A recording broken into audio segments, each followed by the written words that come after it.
was contacted by Barnabas throughout the week. Okay. Yeah, he wants me to have him do a thing during our next long rest. Okay. Can everybody hear the music?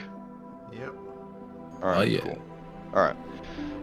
Then let us get started with today's episode session of Red Handed Doom ReMIX. All right. Today's Factspiration question is an easy one. Oh my. What advice would your character give to a younger version of themselves? Man, I feel like that's that question seems focused at one particular hero, but I guess anybody could answer it. But before that, for a point of DM inspiration, does anybody want to sum up what happened last time?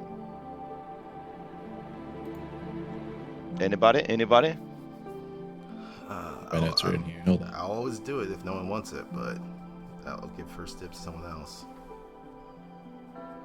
It's nice to have inspiration. It is, especially when everything in the world wants to eat you. All right, why don't you take it away, Lore Master Orion? Get yourself that inspo. All right. Well, last time on Red Hand of Doom, we were still making our way through the ruins of Rhest. I was in the middle of getting choked out by a big spectral snake, but my party was there to bail me out, and eventually we took it down in a flurry of attacks, though it did a lot of weird cold life thingies. It didn't feel nice. But then we decided to surface after grabbing the bow that came out of the sarcophagus of Gavin, and took a little bit of a breather to kind of catch ourselves. Samael, back in the front room, saw that we had the bow and said that his contract was done, and he disappeared into a clatter of bones. But Barnabas said to hell with that and took his skull. I think he has plans of bringing him back somehow. I don't know how that's going to happen, but it is what it is.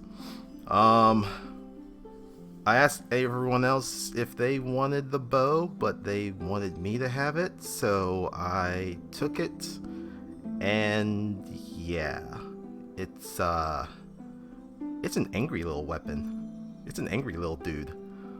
I'm gonna have to find some way of controlling this thing's temper tantrum, but I think I can do it. But in the meantime, we have to get out of the ruins of Rhest. So we went back upstairs through secret passage that we originally came down. There was an ogre that was sleeping there. It seems the Red Hand were trying to find where we had gone. We kind of just ganged up on him and slaughtered him. And then started to go up the stairs back to the main floor of the, cathedral area.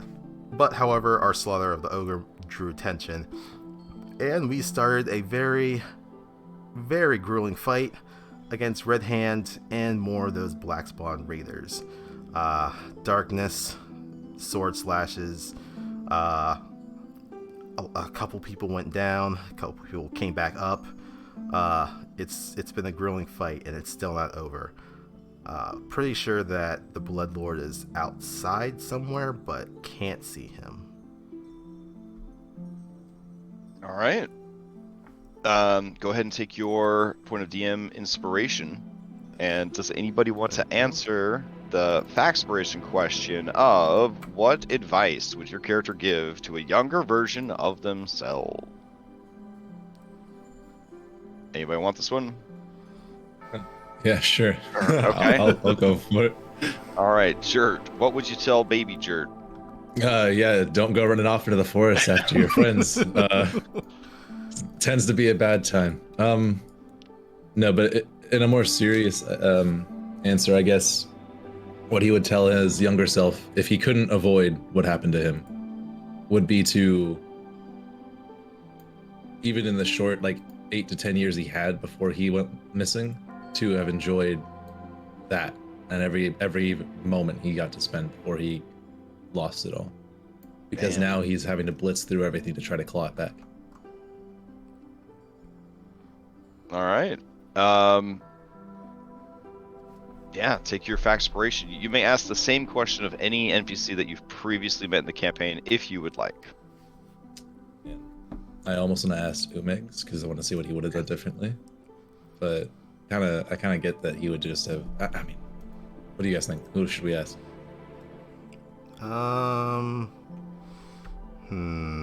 Umeg's good. And Star Singer's good.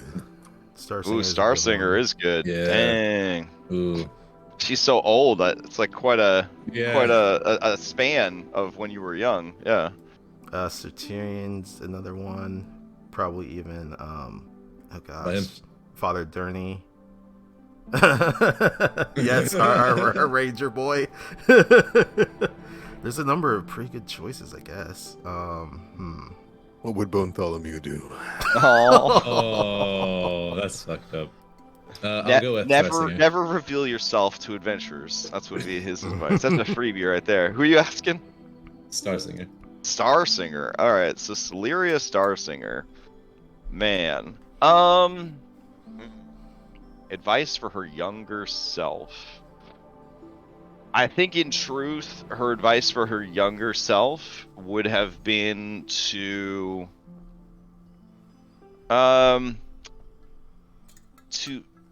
overcome the prejudices of the age and build a stronger foundation with the other races of the Vale.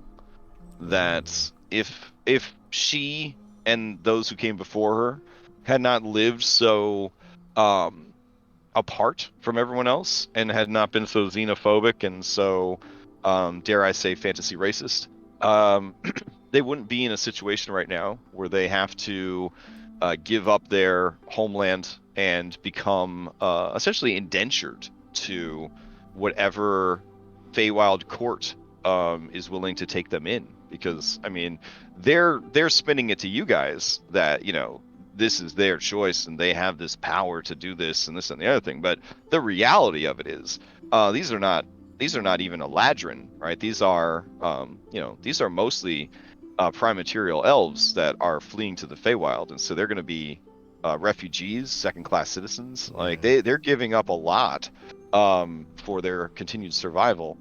And if only she had kind of set up a, or she and her predecessors had set up a better relationship, rapport, diplomacy, anything with the other races, they wouldn't be in this situation. So yeah, I think that would have been her advice for her younger self, would to be don't be so reliant on yourself. Yeah. Sure wish we knew that in character, huh, guys? Well, that's the danger of these meta questions. Yeah. That's the danger of these meta questions. I mean, it doesn't change what I originally had thought for Orion, because I think during our meeting he was a little bit more respectful towards her, but that puts it a little bit more into context now. Yeah, I mean, lore-wise, there's always somebody better than you. Yeah. And you know, role-playing wise, as mortals, you guys wouldn't really know.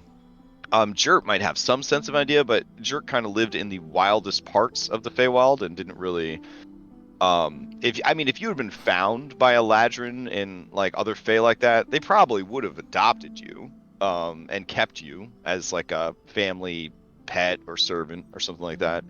But yeah, like there's a whole thing over there where like these guys are going to roll in there and then they're going to be indebted to whoever allows them passage and allows them to stay there. So it's not a great situation for them.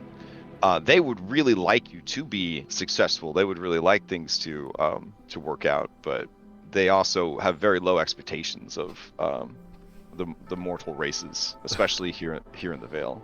So I think we would like to be successful too. Our lives depend on it. Yeah.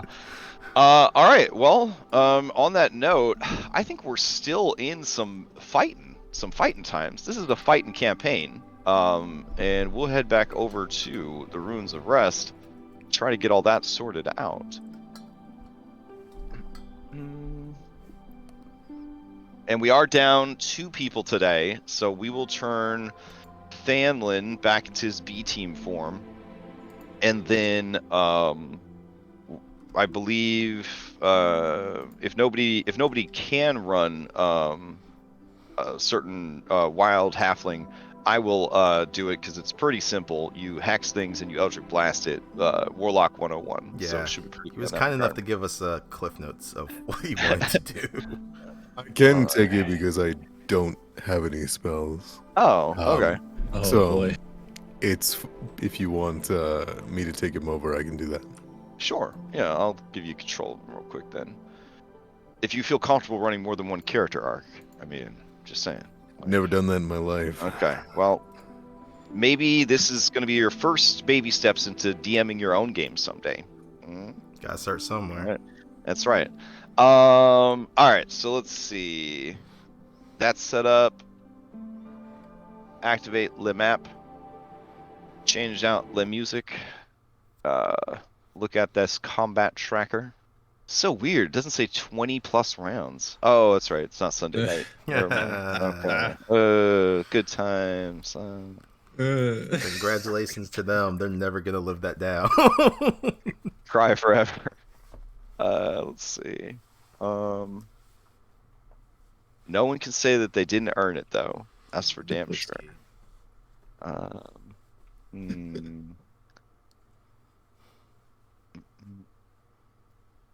Shit was. Yeah. They never gave up, though. That's what's. No, yeah. I can't believe how much like perseverance they held through that. Okay. Oh my god, these guys just arrived too. Yeah. I'm looking at my screen like, oh yeah, crocodiles. And they were carrying a present. Yeah, hopefully that's a good thing. Yeah. Yeah. I think we left off with Odiferous Sharpshooter, and I haven't cleared chat yet, and it doesn't look like any shots were fired. So I'm assuming Odiferous is who we ended on, so that I would have a better sense of passing into the next round. All right. So let's see. Sharpshooter. Down. There at the bottom of the tower. Targets everywhere. No escape. Die with honor. Alright. So, looking at their various targets from this high vantage point, we got Thanlin, we've got Layla over here. There's no more magical darkness. There's a little dude down here.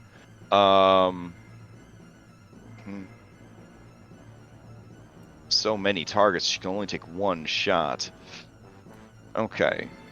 Jurt, I believe you are the one that dropped Relaxed Sharpshooter? Maybe? I think it may have been Thanlin. Thanlin? Okay. I think he was I guess- chucking his hand axe quite a few times. Yeah, I was dealing with the cleric over here, or the blood priest over here. I'll just do a random roll here, because there's too many, it's a target-rich environment here, so 1, 2, 3, 4. Alright, it is Jurt. Oh no. Alright, so Jurt, you're up on the wall, you're I'm on the ground now. I jumped off Oh, of it to oh. choke her out. Alright, then I guess you wouldn't be a good one. I'll move to the next person. Thanlin. Here we go. Yeah, So- remember I put my chain lasso around her and then jumped over the wall to try to. choke her Oh, out, and she right, came right. over. Thanlin And then holds she- up his whistle and blows it and goes, B-team! Okay, so oh yeah, shit. Okay, then it passes to. Oh, Wow, Ryan. just going down the line here. All right. This one's for you, baby. Oh man. There you go. Well, that's a Miss. miss. Even with advantage, I think that's a miss. So That would equal my AC on advantage, but yeah. I don't think she has advantage though. Let me see. Yeah. She doesn't actually have player character aim, so nope. All right, so then she's gonna back up, and this person is up in the tower with her. So, because she teleported up to the tower. There we go. All right, so since she missed going into the next round, she will pass to the Blood Priest. I think that's a good person to pass to. All right. Oh, right. The Blood Priest is concentrating on minute meteors, which doesn't see a lot of play. I think she used the last of those meteors last week, though. So she wouldn't be concentrating on that anymore. All right. She does have another spell slot though. Damn. Could just Damn. Surrender? Not. Never. Yeah. Never. Oh my god. You mean just give up? That's an What? All right. So yeah, she's gonna go ahead and cast another minute meteors.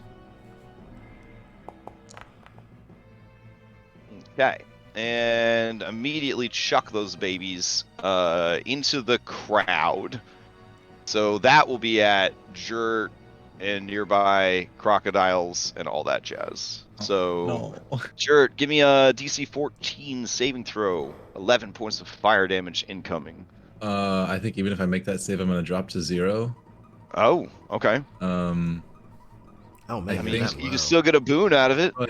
But hold on, because this will also hurt and maybe even kill the guys who just arrived, and they don't look like they're gonna attack me right now, right? They look pretty rowdy, but they haven't attacked you yet. Okay. This is something I'm gonna hold in my back pocket, and I don't know if I want to use it yet though, because I don't know if this won't kill me. So I guess I'll just make the save. Never mind. There we go. That's not bad. But I still go down. Oh wow, that's a great saving throw. All right. And then I'll just roll once for all of these guys. Half damage, right? Yeah. Yeah, it's half damage. All right, all them lizards, they're gonna take 11. So let me move you out of the way so I can just grab the chunk of lizards real quick. Here we go. And then give them all 11 damage. Okay, now, question. So this is little meta, but using Guy's inspiration can give temp hit points on saves, right? Correct. I believe so, yeah. Even though I made it, can I still choose to use it to give myself the temp hit points to survive this? I think the temp hit points, it's when you gain them, right? So you're trying to gain them before you take the damage? Because it's when I make the saving throw, right? Yeah. Is that the timing on them, Guy? Is they get the temp HP before the damage is applied? I guess, what does it read? I believe that is the intent. Yeah, I mean, it seems like it's designed to kind of pad you against damage that might drop you. So yeah, I mean, that works for me. It'll be the same. Because I am inspired by him right now, so I'm going to use it. Go 9 temp HP. There you go. Thank you. All right, we're up. All right, and then let's see. That was her action and bonus action, and then I think she will back up and drop prone, which, unless you're pretty high up, would kind of take her out of line of sight. And dropping prone as a bonus, or not a bonus, as a free action. Okay, you have been damaged. Would you like to steal? Otherwise, the gators are going to steal. Yeah, I need to get out of here. Okay. First, I'm gonna turn to the gators and say, "Are you with us?" They look at you and they look at each other and they nod. And some of them point to the tower. Okay. I will. I'll deal with it. And then I'm gonna use, since I haven't lost my jump spell, I'm just gonna fucking jump up there. Okay. I'm gonna run and I'm gonna ask this crocodile guy to give me a lift. I'm gonna run up his tail and try to fucking jump up there. Oh yeah, he's a huge creature and an ally. You could run on him. That's fine. So you use him as like a ramp to get to the wall and then jump from the wall to the tower. Yeah. All right. Anime Jert. Oh, we're gonna land in there, and then seeing that there's a couple people in here, is this person alive still? Or are they down? No, they're dead. Okay. Well, this person's right here. I'm gonna attempt to grapple them. Okay. Here we go. All right, they got a 14. They got a 14. I'm gonna use Fanspiration. Or Facspiration, rather, from earlier. Okay. It's a D8, right? Yes. Alright, I gotta roll a 4 or higher. Please, no! Alright, so I don't grapple, so I guess I'm just gonna use my second attack to hit. Okay. Oh, he does give Action Surge. I might use that. I don't know. We should give that to Guy or somebody. Oh, I don't know. Because somebody could use it. But here's the second attack. 23 definitely hits for 13 points of damage. She is bloodied. Excellent. And then we hit with a melee, so we're gonna bonus action try to chain lasso. Oh, Oh no! All right. Let's see what Well- spiciness has begun. Sometimes you roll a 1 and a 20. A random creature takes any damage this action would have caused. If no damage is involved, they take 1d6 damage per APL. This is a rough one. Whoa. Or a good one. To determine the creature, have all other creatures within 15 feet of the original do a roll-off. So it's you and the priestess are doing a roll-off. Because you're the only two within 15 feet of her. Okay. All right, so it's a d20. The highest is the target of the damage. Okay, here we go. Oh, I got a Oh. 17. Come on. Oh, okay. All right. Woo. So give me, let's see, APL. So give me 6d6. Oh, that's a lot of ones. Okay. So as you go to whip her and lasso her with this chain lasso, she kind of knocks it aside with her composite bow, and it whips across the blood priestess's face, tearing open the visor of her helmet and kind of slashing across her face for 15 points of damage. All right, awesome. And then, And then she's got to make her save to keep meteors, oh, and she does. Oh. Okay. oh, All right. man.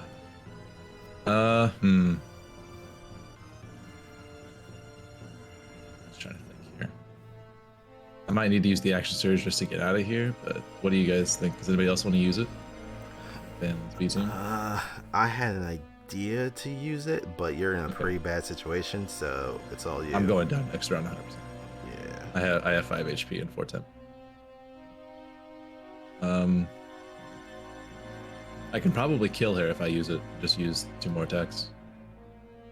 But I don't know if that's worth. Yeah, Might the, go after the blood priest to get rid of the- sharpshooter is bloodied. I don't know how much damage the blood priest has even taken. It's probably going to take a while to take her out. They have been damaged, but they certainly seem a bit Hardier. more heroic than your run-of-the-mill Yeah. hobgoblin. Yeah. it's Take just- it if you need it. It's up to you, man. I say go for it. Yep. All right. I'm gonna use Stalin's action surge, Okay. and then we're gonna try to just kill this sharpshooter. All right. Do something before I go down here.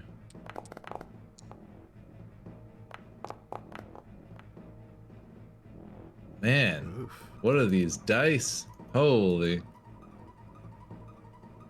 All right. Let's see. If I can succeed at a cost, I will, because I'm gonna go down when they take this initiative. Okay. So since you asked, you do succeed at a cost with the 14. Bring it on. All right. Let's see. I gotta roll fresh damage. Fresh damage too. Yep. Okay. You lose spell slot. If you don't have spell slots, you lose a long rest ability I have spell or a short slots. rest ability. Okay, then you lose a spell slot. Okay. All right, 10 damage. Will not do it. Okay, hold on. I need to do it, so I'm gonna Oh use wait! Hold on. Oh. I thought I had already applied the 9 damage that you did, but I did not. So that actually takes her out. Okay, whew. Okay, yeah. And then the second one. So, if the first one kills her, can I mean, I guess I remake the second one, then it's a 9 and it just misses her. Yeah. Okay. Well, yeah, because it's a ranged attack, but she's prone, so it would a normal attack. So yeah, and you rolled 2 9s, so yeah. Yep. You throw it over there, it hits the wall, sparks off the stone, and comes back to you. Okay. Is there any room on this ledge out here to like step out onto it without being in this window frame, or is it too thin? I don't believe an action surge gives you movement. It just gives you. Then I just will take stay an right action. here. Okay. All right. Who do you pass to? Unfortunately, even though the person I damaged was killed, the priestess. Oh yeah, she Did she- had. Oh, did gone? she No, already go? Yeah, she started the round. Yeah. Okay, excellent, cool. We'll pass to Orion. All right, Orion. Okay, dokie. Yeah. Let's see. Ferocity. Oh, 4. Okay. So Orion is currently looking for the Bloodlord. Him and Claude are going to move this way.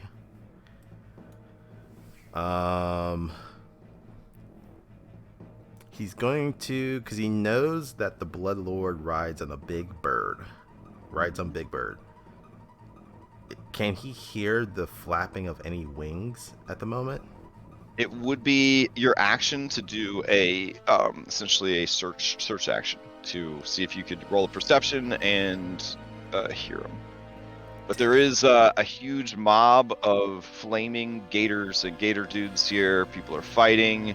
You're next to Clanky Thanlin. There's a lot. It's going to be a very tough check from where you currently are. But you can certainly do it, but it would use up your action economy. Damn.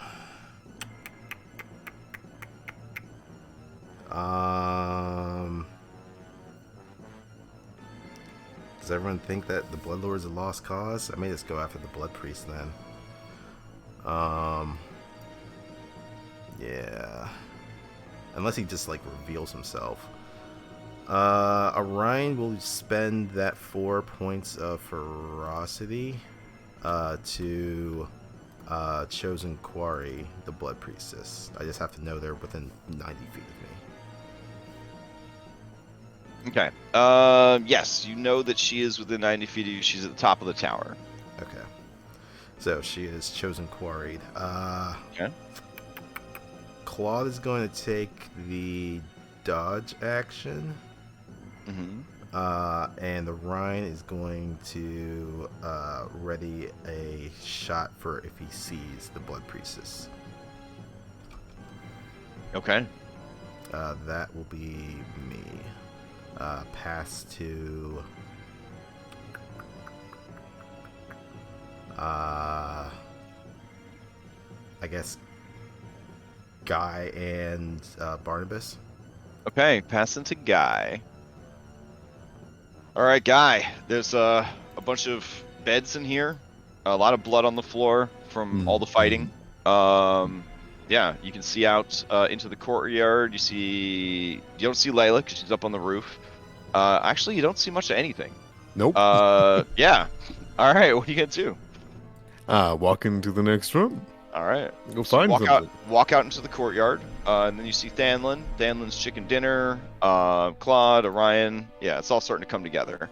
You can hear Jert at the top of the tower, but as far as what you can see at the top of the tower, you might be able to see a little bit of Jert as he's kind of shifting around at the edge there.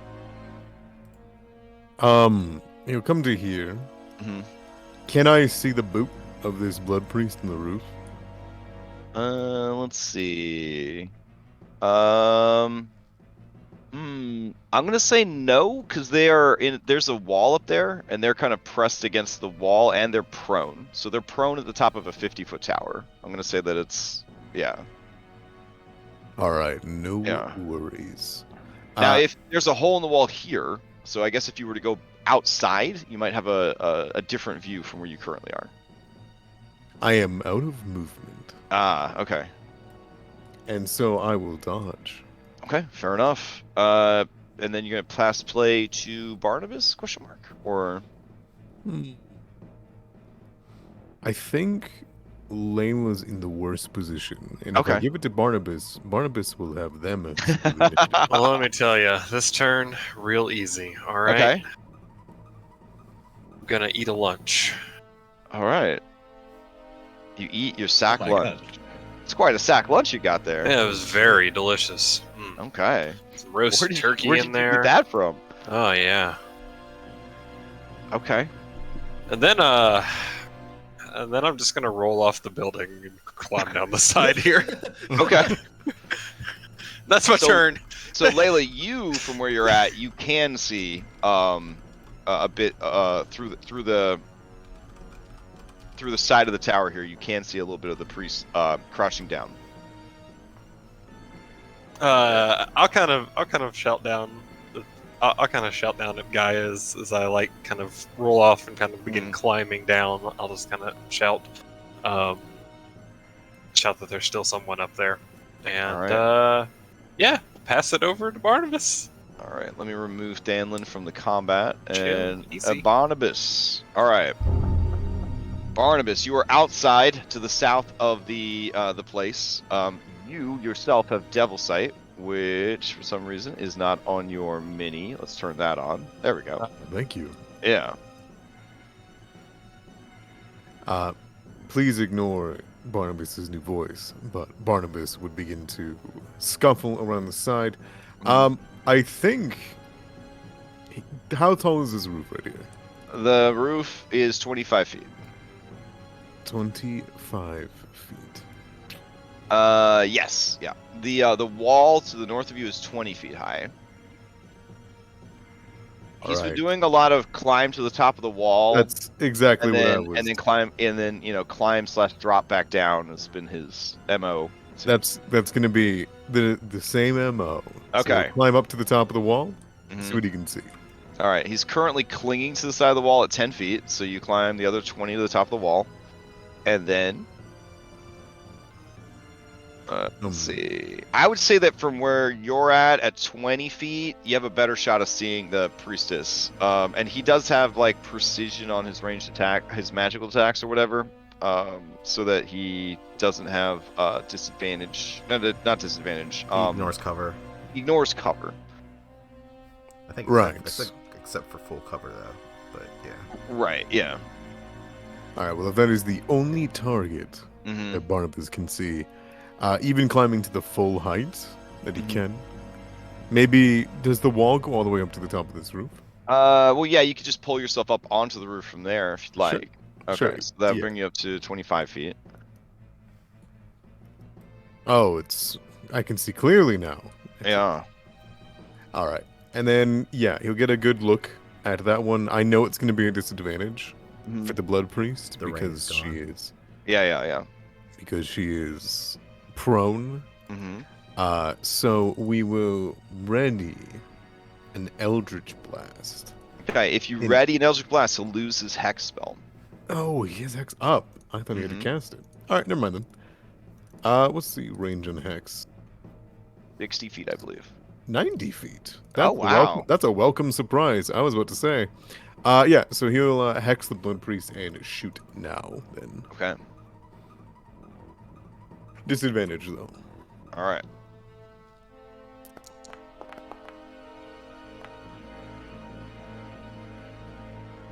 We got a 15 to hit. Alright, And 15. a 10 to hit. Yeah, 15 and 10 do not hit. Alright, no worries. And then he will drop 5 feet off the side, out of sight on the wall here. Okay, sounds good. And then, he's gonna pass it, I suppose, to the Bloodhawk. Oh, alright. Alright, so passing to the Bloodhawk, it continues to fly off to the north. It's going to move and dash. And get out of there. Alright, I'm going to remove the Bloodhawk from initiative because it feels like it's a lower priority thing for you guys. Yeah, I don't know any way we're going to be able to catch it at this point. Alright. Okay, Bloodhawk will pass to Bloodlord Saarvith. Bloodlord Saarvith and Mount do some stuff. Alright, and then they will pass back to Sharpshooter, who is dead, my bad. They will pass to Lizard Folk. There we go. Alright, the lizard folk begin to spread out, smashing down walls, carrying the student in their mouth. This guy is going to just slam into the tower itself. Just going to start smashing the base of the tower. He's so mad. Jert, you feel the tower lurching as this massive, 1,500-pound lizard man is just smashing the foundation of the building. And mostly they just kind of go running around. opening door, going into buildings. They're rioting, essentially. Trying to figure out where their babies are, where the eggs are, what's happening here. It's a clusterfuck. Some of them are going to run around out here. Guy, you see dude stream in from the side here. Layla, big dude's coming for you. He looks pretty aggressive.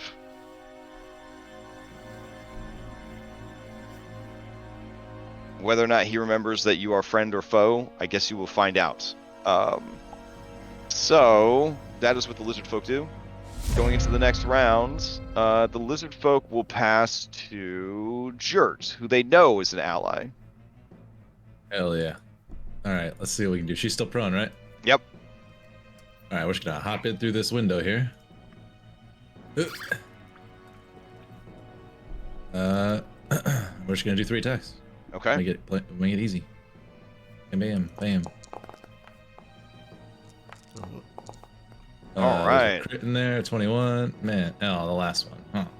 Okay. So let's see. Damage and crit damage.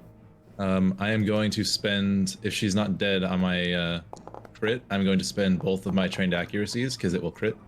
Mm-hmm. So that's just going to be 3d6 in crit form, which I think is just 3d6 plus 18, right? Yeah.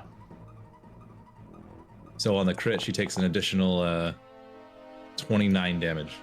Oh, As wow. I spend both of my wisdom dice for my trained accuracy and my reaction.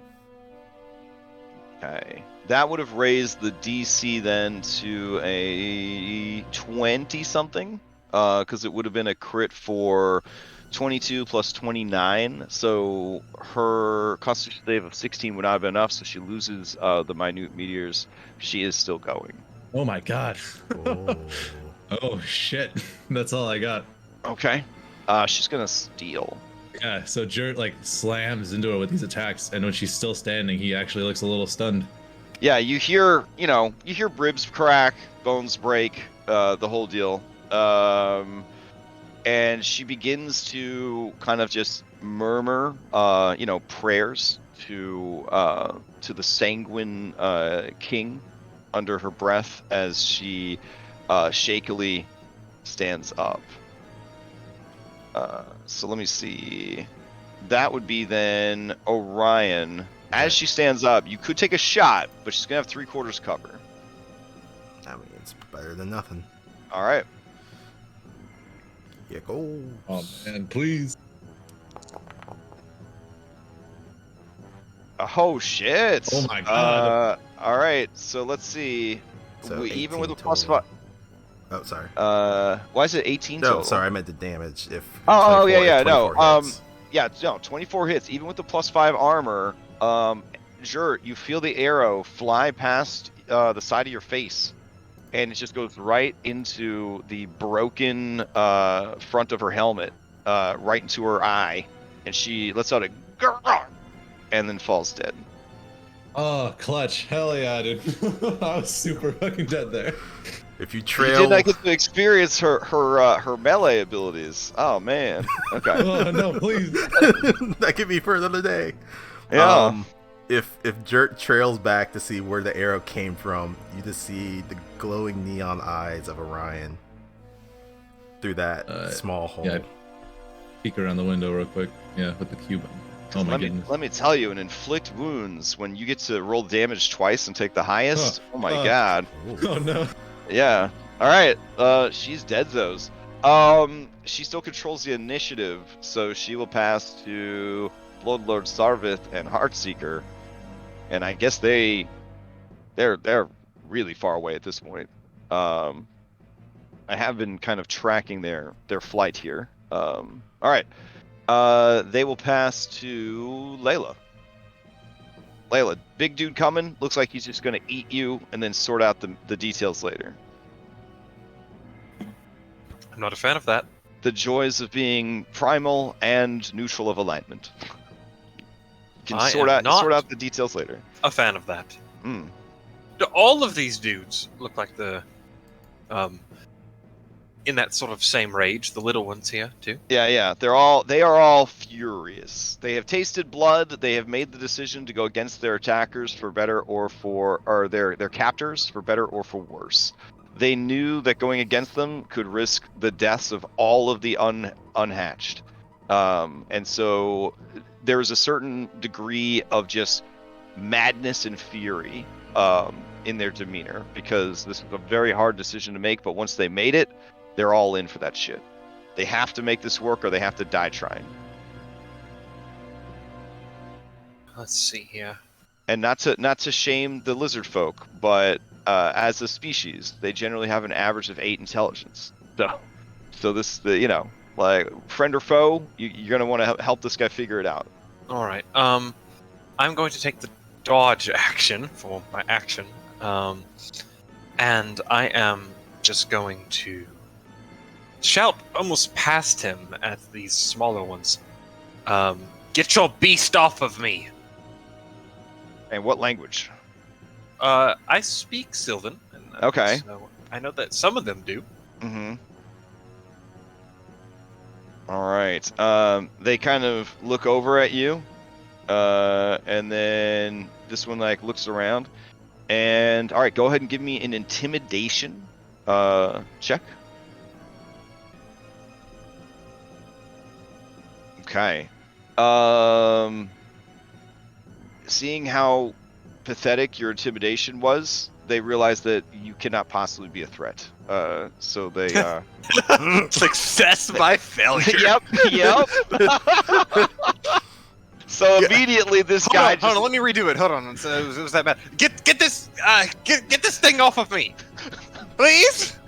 Yeah, There so you they realize that you are just a mewling baby, so they have nothing to worry about. All right. Anything else from Layla? Seeing the beast is not hungrily looking at her, she will she's just gonna move around to kind of get some vision, try to see what's going on. All right, you begin That's to slog. Yeah, you begin to slog through the flooded, swampy mess. All right. Well, I know who's good with words. Guy. Okay. So, pass to Pass him. the guy. All right. Guy, this one says he's teachable, so this might be your best chance. So, but whatever you decide. Guy has comprehend languages up. Yes, true. So he can understand. Oh, you can understand them, but they can't understand you, right? Because you don't have tongues on. Correct. Okay. So yeah, what they are saying is they're yelling to each other. Find the unhatched! Find the unhatched before it's too late! Some of these are familiar, these soft skins. Only kill the red ones! Only the red ones! And he turns back to the one that almost ate Layla. This guy over here says, Tower fall! Tower fall! As he continues to shake and smash the tower. They don't really have a lot of organization, Guy. They just kind of... No. Yeah. They're doing an archer rampage right now. Do we want them to go downstairs? I feel like they're gonna get killed. By what at this point?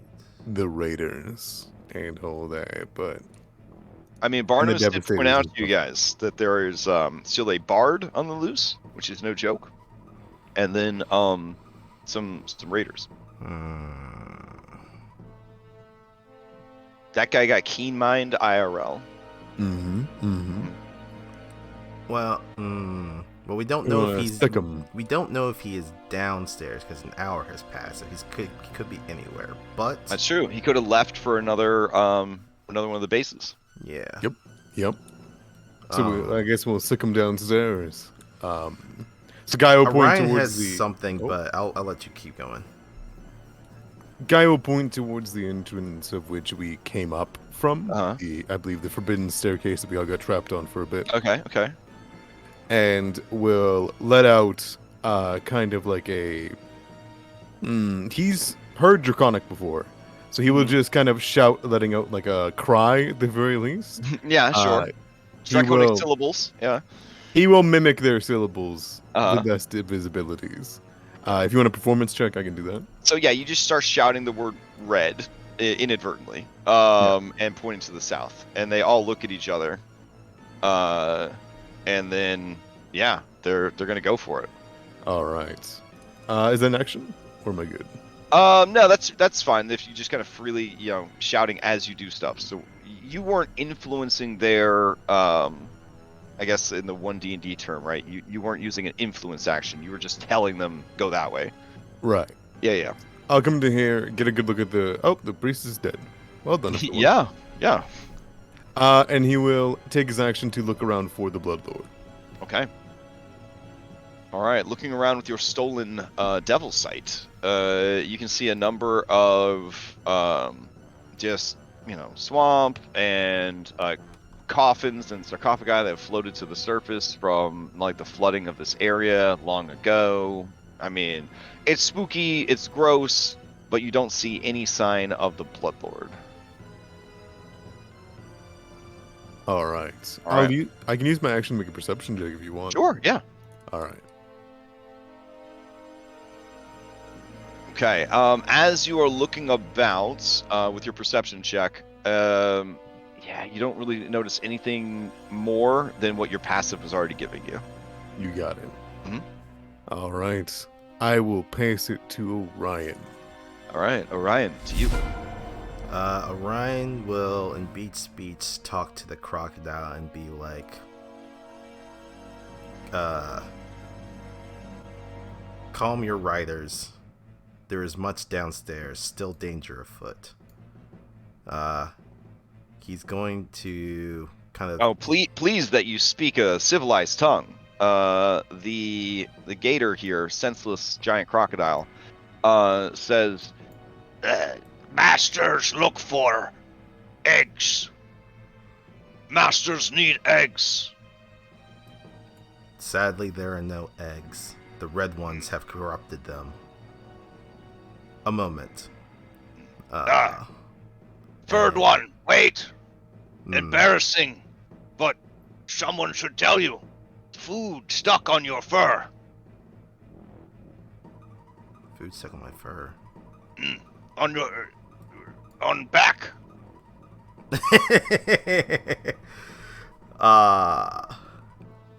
Orion's just gonna let that one go.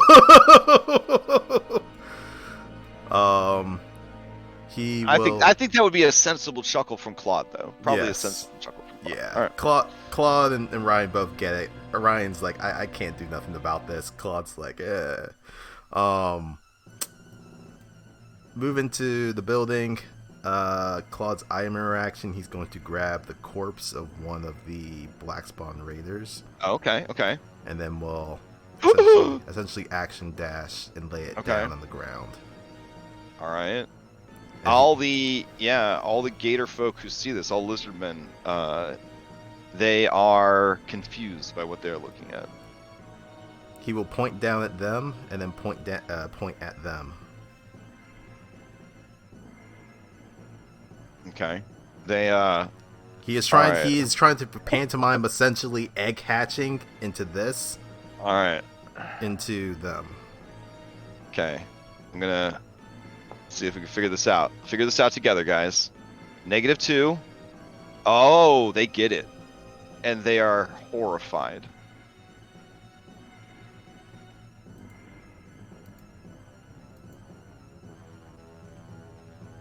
He'll say in Sylvan, "Where's checks? Bring checks." Let's see. Where indeed has checks gone? I see Cass there. I don't see checks. I'll just drag out another checks. Or I guess he would say both their names. Bring Cass and checks. All right. You hear from the other side of this wall. Checks calls out. This one is here. The others were convinced to come and save the Unhatched. Tell the other lizard folk. Your eggs. The Red Hand betrayed you. They turned your eggs into these monsters. You hear a slight murmur. They did us a deception. Yes. Okay. He begins to call out that they have all been deceived, which only makes them more angry. And then this one calls out foul magics. Foul magics. And then that makes them even more angry. If there's a meter for angry, they are going to die of anger soon. Like, that's how angry they're getting. Well, that firmly gets them on our side. Okay. That's, I guess, my turn. I don't think there's anything else I can do at this point. Yeah. You can pass to the lizard folk or to Barnabas. I mean, I'll pass to Barnabas, but I'm not sure what else he'll do. Okay. I don't know. Craigslist Barnabas, you're up. Excuse me. Oh, sorry. Premium Fiver Barnabas, you're up. There we go. Thank you. All Yeah, Barnabas is probably going to get up onto the roof for a position that he can keep the eyes in the sky. Okay. And then he's going to rush over to the ledge, make sure everyone's all right. He's going to take a good look around. I think he would also make a perception check for any latent tracks of the Bloodlord.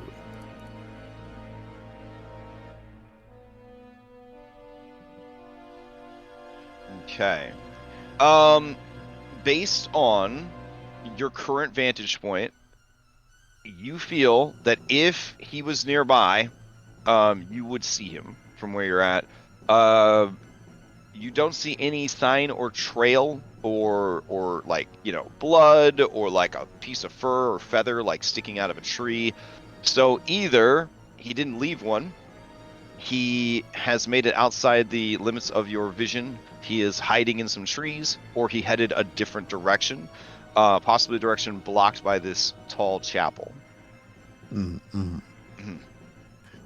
Barnabas would point that direction and yell, maybe that way, and would say, otherwise clear, and stay up there, ready and willing. All right. The lizard folk are going to move in and start heading towards these stairs. I guess they all get blasted by this magic. I didn't even remember this magic area was in effect. God damn. Let's see. I think it was only a D10. Oh, I forgot that was there too. Oh, God. All right. So this guy gets blasted as he comes in. And then that guy right there would get blasted. That big alligator would have gotten blasted. Oh my goodness. You know what? I'm just going to give them each 5 points of damage and call it a day. There we go.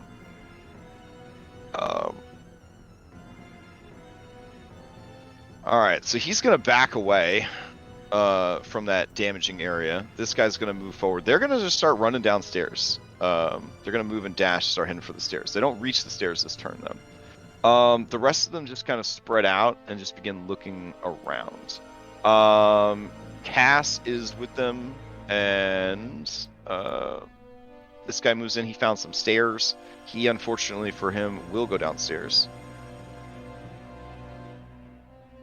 Those of you who are near the north entrance to the cathedral or the chapel, you hear just the most mournful cry, like lizard folk cry, echoing up from the lower chambers, as he seems to have discovered something horrible. All right. That is that. You guys can end combat and regroup if you would like. Well, Layla has kind of an immediate action because we're still kind of on the hunt, which would be running up to the guy, grabbing his shoulders and saying, "Hold on," and turning into a giant owl. Okay, so we're saying in combat then. All right.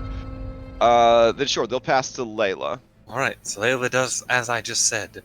Okay. Runs up to the guy, grabs his shoulders, says, "Hold on," and her hands turn into talons. And she begins to ascend into the air. Right. Guy does, in fact, hold on. I don't know what the movement of a giant owl is off the top of my head. 60 feet. You should be able to double click on the owl I just dropped on you. Yeah, there we go. Okay. All right, so I can go 40 feet up. Okay, fly 40 feet up Okay. with Guy. So now, let's see. Does the owl have sight? Is the question. Nope. Let me turn that on for you. There you go. All right. So you can now, I believe, see over the buildings and whatnot. I can. Yeah. Go ahead and let's see. You got passive perception, and owls have keen hearing and sight. I'm gonna say that you can see about 420 feet off map to the west is Saarvith riding upon a Heartseeker, and they seem to be kind of circling around, looking down towards the swamp. They are only about maybe 15-20 feet up, so they occasionally disappear in some of the foliage of the swampy trees, but they are there. You're not sure why they're not continuing to fly away, but they are pretty far. Okay. What direction? West, so the left side of your West. monitor. Okay. My B shape's a little weird, and I can speak in it, so Layla will kind of almost, I can imagine, just kind of telepathic, kind of to Guy, kind of like screech that turns into sound. She'll kind of turn her head like a sharp razor that way, and just kind of like quickly say, "I see him." Guy procures from his jacket the wand of magic missiles and then points in that direction. But that is all I got for my turn. Okay. Yeah, so Alright, she goes who up do in you the pa- who air do you and pass then to? just like quickly turns her head to the left and just kind of like, I don't know. We'll pass it to, I guess, Jerk. So did you transform and as your and then also grab Guy, or are you? Yeah, that's all I can do. Okay. All right. No, all right. no dash and nothing. Who do you pass to? I'll pass to Jerk. Jerk. Okay. From this high up tower of 50 feet, you should also be able to see over rooftops and whatnot. But Oh, excellent. you do not have like devil's sight or night vision or anything, right? So Just my lantern. yeah. Okay. So you would not be able to see what Owl Layla had seen. No, but can I understand what she says, or is it only the person she's speaking to? No, she literally talks. This is talking. Like we use talking animal wild shapes. So Okay. So yeah. she's not unmuted. All right. Excellent. Yeah, I just like to does that mean imagine. I can- I just like to imagine because I don't have vocal loops and everything. It probably comes across sort of telepathic, like a mixture of screeching and normal language. Mhm. Here you go. Just flavor wise. I updated the thing. Okay. All right. Nice. Yeah. Nice. Okay. I know. Wild Chief is just so complicated. It's like here's this giant wall of text. I'm gonna run 10 feet, and I'm gonna use the call out, and I'm gonna do what I can. I don't know if I'll get there because I can't move quite as fast as the owl, but I can long jump 57 feet around. Okay. With jump. So I'm gonna try to Hulk jump and keep up and move in the direction she just called out. All right.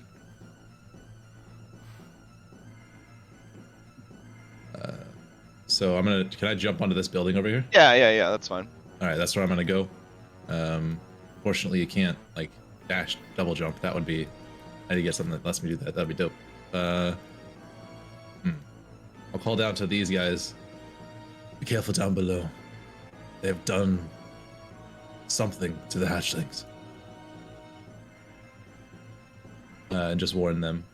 And then I'm gonna keep running, but that's kind of it for me. I have to stop here. Okay. Who do you pass to? Still can go. Everybody, pretty much. Guy's already got the magic missiles, but I don't think he can it go past 200 feet, or is he waiting to get in range? He'd have to wait to get in range. Yeah. Would you allow me to pilot Barnabas just for this one quick round? Because I think I have an idea of what he would probably do, seeing as people are moving west. It's fine with me.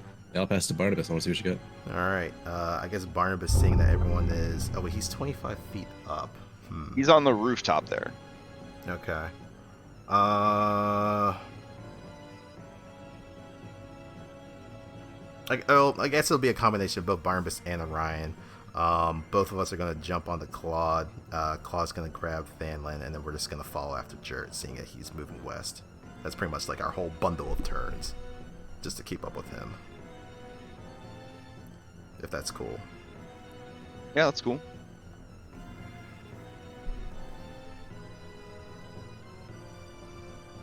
So yeah, that's what we do.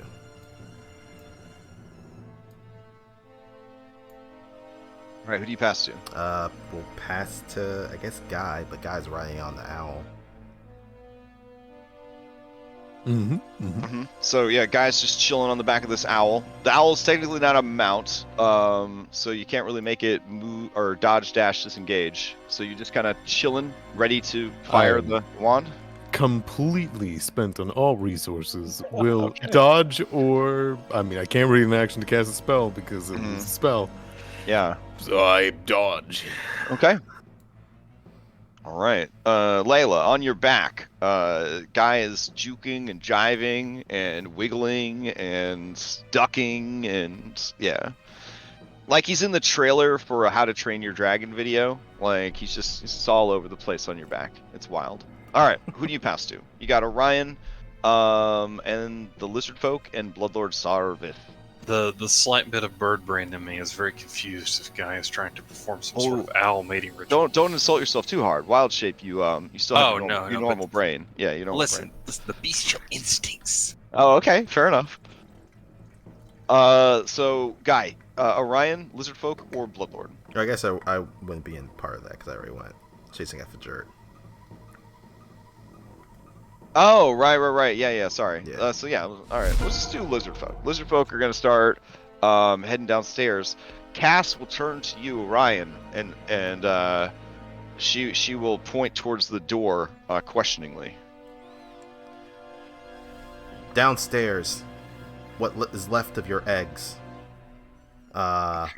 Below that, or further down that, more eggs, possibly still safe. But be careful. No more red elves are down there. All right, the gators I'm gonna say are too huge for this, so they're stuck up here. This one's gonna move out of the dangerous earth. This guy gives up on smashing the tower. No, you know what? He didn't give up on smashing the fucking tower. He's gonna collapse the tower down. And in the process, he will also take some damage from the tower collapsing, plus the magic. Oh boy. Takes 21 points of damage and is bloodied, but the tower has been destroyed. And then he will stagger away from the poisonous ground, is what he's thinking it is. All right. Whew. Okay, so using advanced tile tools, I will show you that this part is destroyed. There we go. All right. I guess they passed to the Bloodlord. All right, Owl Layla, you see that he is performing. He and his mount are performing surge actions. It's very obvious to you with your very good perception skills and your very decent insight that the body language, the movements, what he is doing, the fact that he's not just leaving, he's definitely looking for something. All right. And from what you could tell, he is frustrated, but then he is not frustrated. Heartseeker turns back to him, and it's as if it's saying something to him, and then it looks like they are moving towards something on the ground. All right. They will pass to Layla. Okay. I'm sorry, there's a lot of tokens. Can I see Barnabas? Where is he? Oh, he's riding on top of Claude. Okay. In a row. Yeah, that's Barnabas fine. is on top of Claude right now. Good deal. Yeah, it's Claude, Orion, Thanlin, and Barnabas just all charging. All right. I was like, I probably can't pick up anyone that's not small. So, all right. So, I will begin kind of straight shotting to the west. Okay. And as I'm flying, I guess I don't move at half speed because I'm a large creature, right? Correct. Okay.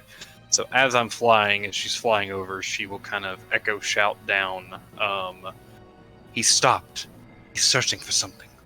And then just keep going. Okay. All right, I can move you over there, guy. Hold on. Boop. All right, so, can you guys get there before he gets what he was looking for and escapes? I would say mathematically probably not, but for cool dramatic purposes, yes. Unfortunately, I don't think all of you could reach him in a meaningful amount of time. Well, So how far of a distance is he from us? he's 420 off map. Sure, that's within your 500 feet, right? My range is 230 feet with my sword. At disadvantage, I'm 320. And I think he's moving. The biggest issue is that he moves faster than 60 feet. I can only jump 55, and then even then it's dark, so he'd have to get within 60 feet of me to even see him.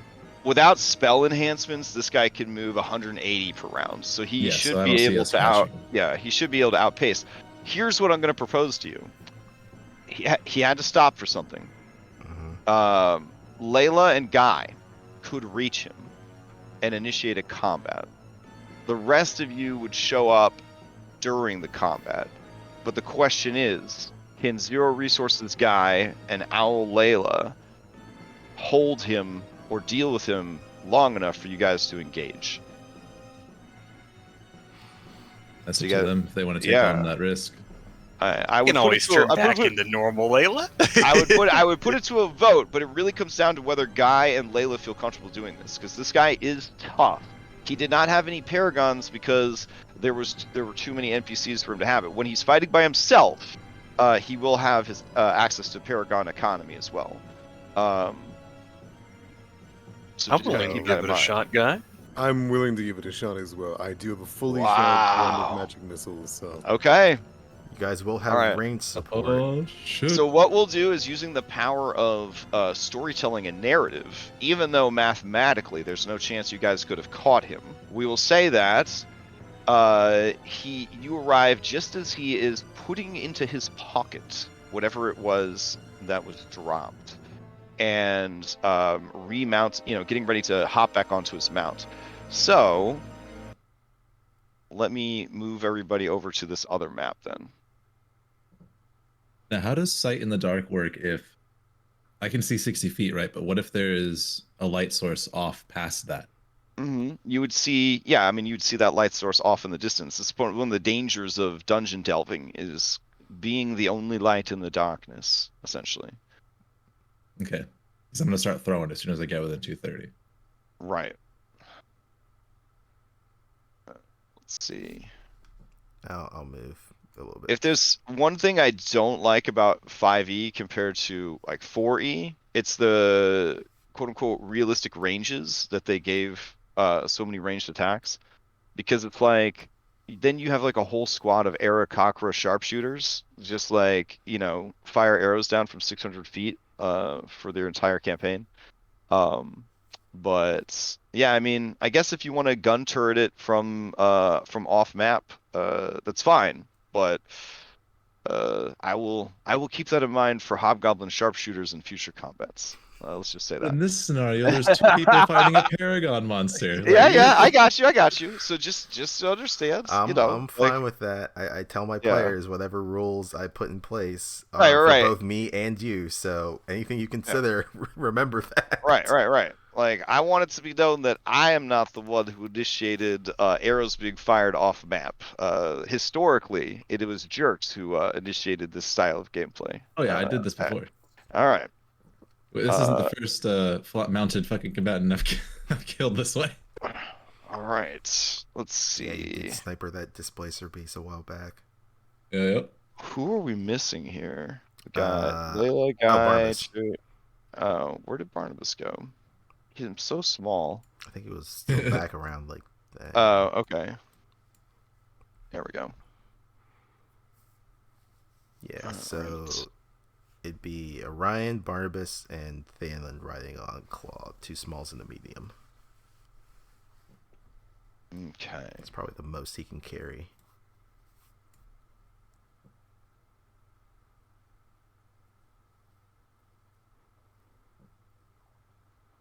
All right. So Jert is off map. Let's see. Jert can go 60 around. Claude can go significantly more, I believe, right? Claw can go 80 around. I can even boost that higher if we're in initiative and using ferocity. Right. Okay. And then let's see. So these two are down here.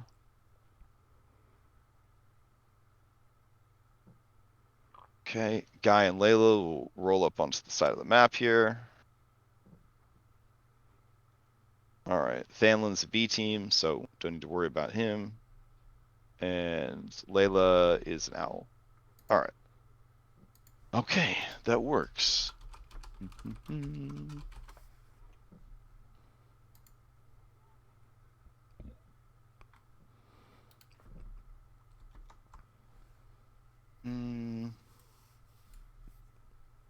Okay. Change the music out.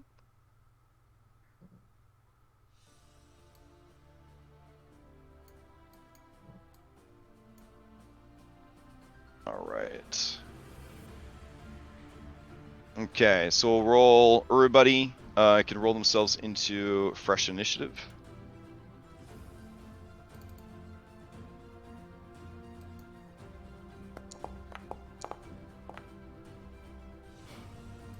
And even the people that are off map, go ahead and roll yourself into initiative. If you're in the top right corner, you're off map. And that way I can kind of get you like closer and closer to the action, as it were.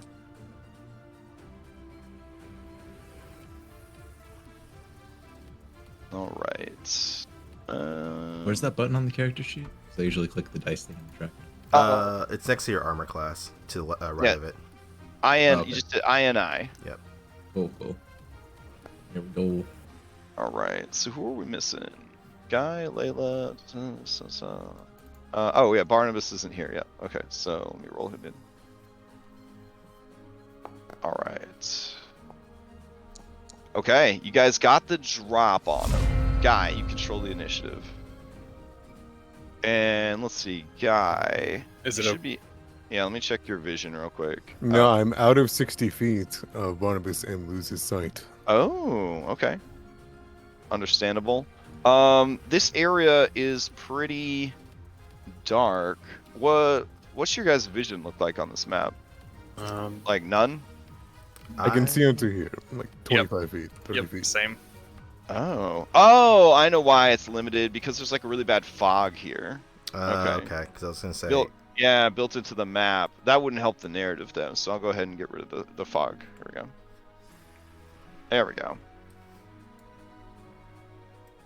All right. Would you say I cutie. can see him? Yeah, you can see him. All right, guys. Do I balls the wall, slap this Heartseeker with a big ol' magic missile, or do I pace myself? Well, I say we get rid of that mount, so we limit his movement. Yeah, that's my thought too. I guess we're starting, like in the air kind of deal. Yes, yeah, because you flew in. Yep. Okay. He is on the ground, and what you see is he is in the as you arrive, he is putting something in like his belt pouch and preparing to climb back onto his mount. Okay, I'm gonna cast a 4th level magic missile on him. Okay, on him or his mount? His mount. I apologize. Okay, go for it. Did I drag all the different levels of magic missile over to your sheet Yeah, for I you? only have or- a 6th level one so far. I was going to grab it, but if you're quicker at it, go for it. I don't know if I am. Let's see. 4th level. Here you go. Bloop.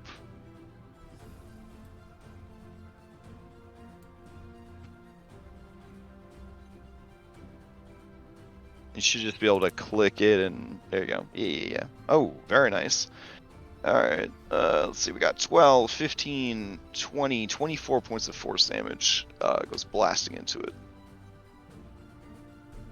All right. It lets out a howling scream, and Bloodlord Saarvith looks over at you, and he says, "Fine. Well." He kind of turns to Heartseeker and he says, I guess we're going to meet the Sanguine King. All right. He and Heartseeker are going to steal. Seeing that you also have a mount, but it's only the two of you. I think that he would think that he could probably take you, but he doesn't want to try to outrun you. So yeah, they will go ahead and steal. And here I'll reveal Layla. There we go. All right, as his turn comes up, you do hear the bloops of Paragon actions. He only has one that is shared between him and Heartseeker. All right. Let's see. There's two of you there. All right. If he can get rid of the mount, then you won't be able to keep up with him. So that's what they're going to do. They're going to focus all of their attention on the mount. All right. So as they're flying closer, he's going to go ahead and use arcane shots, and he's going to fire off against this owl mount. He makes 3 arrow shots as he closes in on your location. Here we go, owl. First one. Second one. And third one.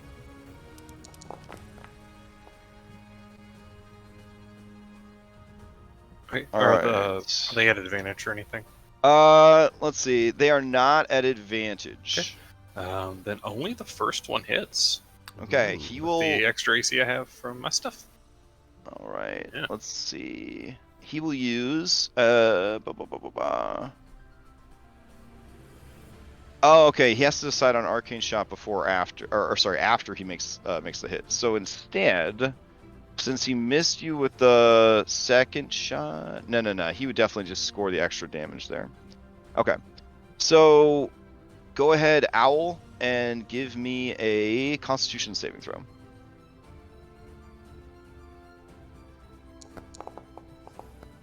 18. Nice. All right.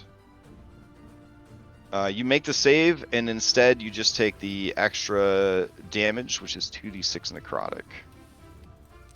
All right, and then there's a complication here for his natty 1. Arcane Flash. The air begins to thrum with wild magic. Oh, and they've been invisible this whole time, haven't they? No, we saw 'em. You can see them. Okay.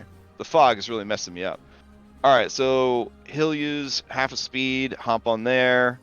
Mount's gonna fly up, and yeah, I think they'll end their turn there. With you guys in melee, 40 feet above the swamps? That seems to be where your height was at? Yep. Okay. All right. So as he goes, he passes to the others. So, Orion. Well, Layla you gotta took get damage. Yep, so I guess I'll steal. Oh, you're right. Yeah, Layla. Yeah, I was thinking of Layla as Guy's mount. So, Layla, you're up. Alright, I'm just gonna move us over here, and drop Guy off and turn back into Layla. As you move away from it, you would provoke. Your owl form would provoke. But if you're getting ready to lose your owl form anyways, I guess it's not that big a deal. Yeah. All right, so the mount is going to go ahead and do the attack. Here comes a Talons, and the Talons will be at advantage because it has pack tactics and its master's on its back. So Owl, it tries to shred you for 13 piercing damage as you fly away from it. Well, the owl form does drop. Okay. Oh, but you guys are still in the air when it drops. That's spicy. I guess. Yeah, I guess because Yeah. like I'd be going down and at an angle, so it'd probably be what 30-foot Yeah, drop? 30-foot drop. So you and Guy, give me acrobatics checks and also take 3d6 points of damage. You don't have to roll the acrobatics checks, but it's to see if you guys could like land on your feet versus landing prone, which I know is not raw, but I mean it's cooler if you could try to land it. All right, so what? Let's see, a Should definitely 13. be in the rules, 100%. Yeah, a 13 and a 12. Yeah, you guys do land in these cushy bits of bracken here. And now that you're down on the ground, you realize that the water in this area is highly acidic. So anywhere anywhere that looks like it would be acid, you probably don't want to step in it. Oh, that's not good that I have a super green light because I can't tell what acid is and not right now. Yeah. Oh, yeah. So let me see. I don't know how best it, because this is going to confuse everybody else. I'm going to move Jert to the other corner. Hi, Jert. All right. Jert, you jumped too far. So the mist or the fog is actually the fumes coming off of this acid. All right. Then let's see. Layla, what else you got? Bonus action. Drink healing potion. Oh yeah, here's your 3d6 fall damage too. Before I forget. Okay, 11 points of falling damage. All right. Oh, it's an action. I think, or is it free to turn back? I don't. Well, you got turned back against your will anyway. Oh, so it doesn't yeah. So I do. Otherwise, definitely. it would have been, I believe, an action for you to turn back. Now I have a weird question. Uh-huh. I previously had a story form up. Does that come back online when I turn back? That is a great question. I'm surprised Starry Form didn't go into your animal form. I don't know. It doesn't specify. So I mean, technically, all your equipment and stuff goes into your animal form, doesn't it? Damn, dude, you were supposed to have Starry Form the whole time you were wild shaped. Starry Form stacks with wild shape. okay. Well, it wouldn't do anything crazy different. Besides make you look dope as hell. It would. Yeah. Starry Dope Owl. as hell. Yeah. Okay. All right. So she will just action is super simple here. It's to kind of cure wounds herself and have the chalice cure wounds guys. So it'll be the same amount on both of us. So Oh, we'll very say we nice. both Very heal nice. 8. Okay. And then we'll pass to our team running in. Okay. All right. Any Alright. order they want to take it. So team running in. I have here the rough measurements of where you guys were at. So Jert's got to cover a distance of about 500 feet, but when you add in the fact that everybody's been constantly moving towards everybody, let's see. Okay, so that was that. So it's 3 rounds. Guy, you could, Jert, you go 60 around, you're saying, but you ignore difficult terrain because you're just Hulk leaping from place to place? Yep, I also generally ignore difficult terrain as long as I'm traveling. Right, right. We're in combat routes, that doesn't apply. Because ranger. Got it. Okay, so let's see. You still have 300. You're still 320 feet from the battle at the start of your turn. Orion, what's the most distance you could cover, accounting for any difficult terrain that you would be affected by? Like, what's Claude's deal? If it's without difficult terrain, he can go 80 feet around. Okay. So with difficult terrain, I'm assuming that's gonna cut it down. Yeah. Okay. Possibly half that, so 40 feet around. Okay, so you are still quite a ways away. You are 380. You and your team. All right. So starting it off, Layla, who are you going to pass to? You've got Orion and Barnabas, who are still 380 feet out, and then you've got Jert, who is 320 feet out. We'll do Orion because he's carting Barnabas. Okay. All right. As you go to pass to Orion, he's going to use his Paragon action. Oh shit, here we go. All right. So from up high, he's going to fire down at you two. Sees the guy's got magic missile, so he's either got a wand or he's a wizard. And you are obviously a druid. Druids are very versatile. as a enemy ranger, he would kind of be aware of the potential of a druid. So I think he's gonna focus these shots on you. All right, here we go. 1, 2, 3. As he rains arrows down, rapid fire.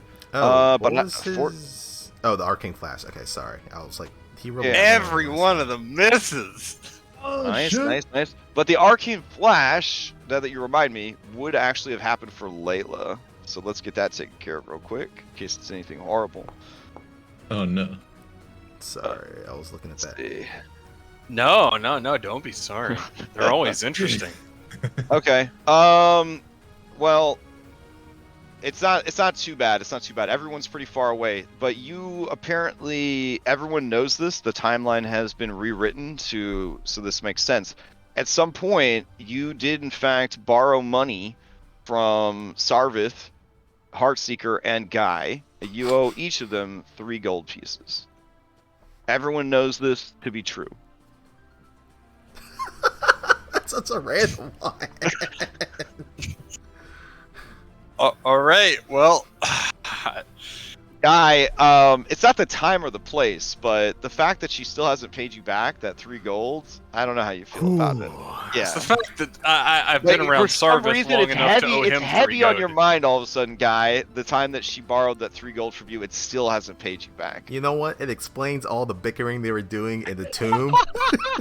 It all came down to that 3 gold. It's the principle Alright. of the matter. So he fires down at Layla, and your starry form, you're just kind of like blinking in and out and like phasing back and forth, and the arrows are missing. He is unable to use a bonus action during a Paragon, so he can't use any of his fancy arrow shots on that. Just a shitload of attacks. That is his turn. Okay. Play passes to Orion. So Orion, you go from being 380 out to being 340 out. I don't know if that's within range for Barnabas to shoot anything or not. I don't think his think Eldritch so. Blast is like 120, 100. Okay. I can't remember. I am going to spend that to... He does have a gun. I don't know the range on it though. Yeah, I'm not sure. I think his gun is more of an implement for his Okay. spellcasting. Yeah. I don't know if he actually switched it over to being a real gun or not. We are going to spend 2 of those points of ferocity for no escape just to boost our speed by 10 Okay. feet. All right. But I So guess you 5 are at. feet in difficult terrain, so Okay. So you are 335 away from where you need to be. every little bit. Yeah. Depending on how this goes, they might be able to solo him. You guys might get there and start chucking stuff. Orion's just all going right. to be readying action with his bow as he's kind of just like silently communicating with it. He has a plan, if he can get that. Oh, you know what? He would have done this. He definitely would have done this. He would drop what is it called? Hex and cast Expeditious Retreat. There's no way Barnabas would not have done this. Okay. So he will cast it, allows you to move though. Oh, no, he would have want to cast it on Orion. Yeah, never mind. He would not have done that. Okay. I'll give him back to spell slot. I always think you can cast that spell on other people, but that would make it, I don't know, good or something. Yeah, So, I know, right? yeah. Okay. Then, yeah, I guess he just hangs tight. Feedback for 1 D&D. Let's see. Passing to Jert. All right, Jert, you are currently 320 off map. I jump. All right, you jumped. And So then I that's 60 feet. So you're at 260? Yeah, I still have jump for the next like 45 minutes at least, and then I have far shot stance from earlier in the fight, so I don't have anything to activate yet. So I'm just gonna keep jumping every round for now. Who do you pass to going to the next round? Guy is gonna try to hurt him, and I don't want him to. Well, I mean, if may they as well hurt just him, pass back to me because we're just going to be moving. So Yeah, just let's do that. resolve Yes. Yeah. Let's pass back and forth. Take advantage of that ego. Yeah. So again, roll for ferocity. Claws Okay. get angry. This time, ooh, nice. He's going to spend 3 points of that ferocity to move an extra 15 feet on top of his total 80, which then gets That's halved. dope. That would be 95, half down to What is Alright, that? so maybe only do 2 points to make it 10, because Okay. you're going to lose that extra when it gets divided. Yeah. All Okay. right, then yeah. We'll, So 45 more feet puts you at 290 away from the battle. Yep. All right, passing to Jert. Jert would then be 200 feet from the battle. Hell yeah. Okay. All right, so Jert, from where you're at. Yeah, that should put me in range if there's enough light. Yeah. So I'm gonna say that the shots, with the haze, the fog, the distance, the terrain in between you and him, it's going to be hard to get a clear shot. So he is definitely going to have a bonus to his AC when you make him, but you are technically within range to take those shots. Yeah, and I'm at disadvantage because it's far shot, but we're gonna try it anyway. Okay. Well, that would be like your next turn, right? Yeah. Yeah. Okay. Then play passes to Guy, Layla, or the Bloodlord.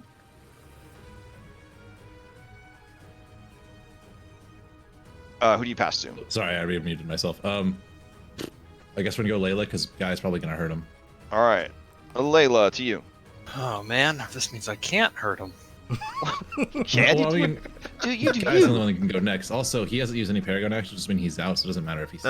he did. He used it to shoot Layla 3 times. No, yeah, but he hasn't used them since then. We've passed 3 turns in between. All right. I'm gonna separate me and Guy a little bit.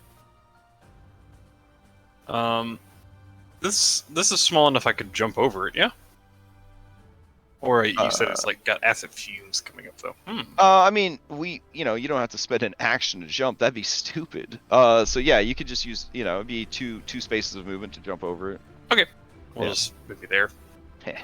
Imagine having to take an action to jump. Oh my god. I have a fun thing to do. Okay. Which will be, I'm taking the mist out of the air and of the acid around him, and it begins to kind of conjure together till it has creates this kind of green watering downpour that slams against him and Heartseeker, as I will tidal wave the two of them. Oh. That's when they also, in addition to taking damage, didn't make a save to not go prone. Oh, that would be very bad 40 feet up. All right. Let's see. Conjure a wave of water, crashes down in an area within range. Area can be up to 30 feet long, 10 feet wide, up to 10 feet tall. Doesn't say it has to be on the ground. Hell yeah. All right. Here's their dexterity saves.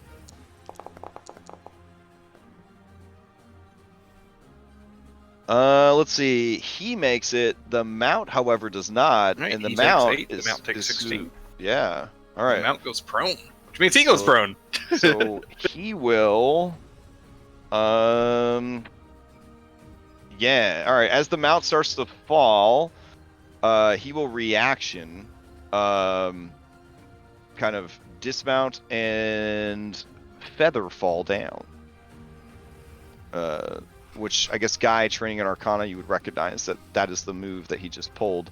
Heartseeker, however, I don't think they're gonna do this. But let's see. 40 feet up. I'm gonna make that at least a 15. Here we go. A little parachute pops out behind Saarvith. Yeah. Oh shit. All right. Heartseeker lands well. But takes the full 16 damage and is bloodied.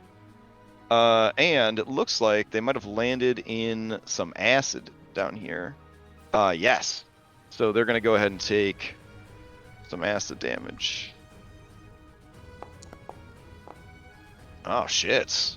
All right. They're in a bad way. Okay, and then he is independent of the mount now, and I guess lands like right here. Like, I don't know. He's got to pick a space, I guess. Is there any space that does not have acid? That's probably where he wants to land. All right, cool. Nah, I'll just have him take the damage. I was gonna say, is that out of acid? It is. I don't know if you can choose your landing spot with with Featherfall. Yeah, I'll just say he gets singed on the way down. All right.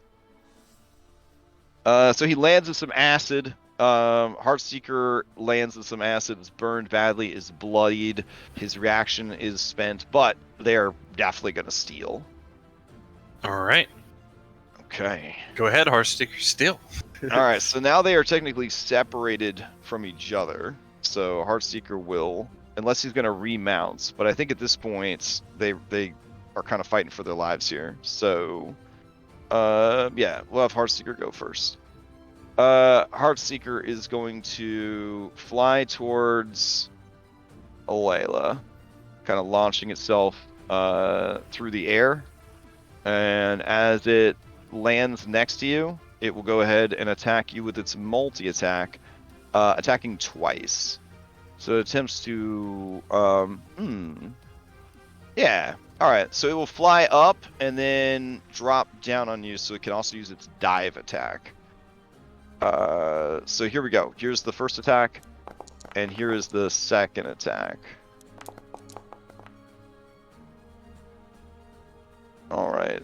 Wow, both of them miss. Holy shit, Layla. Alright. So I told you the swamps like me. alright, so you leap into the air, or it leaps into the air, it dives down. It's these Uggs.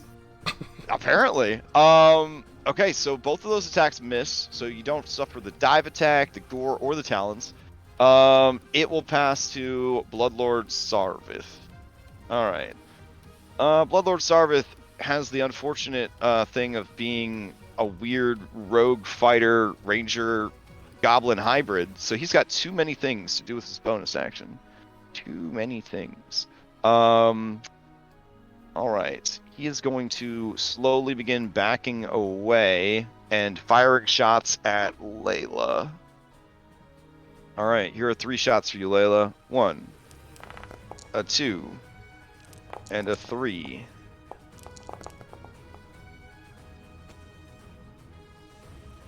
Alright, that's a 23 for 6, piercing 5 fire. A 23 for 13 piercing. I do 3 go down. Fire.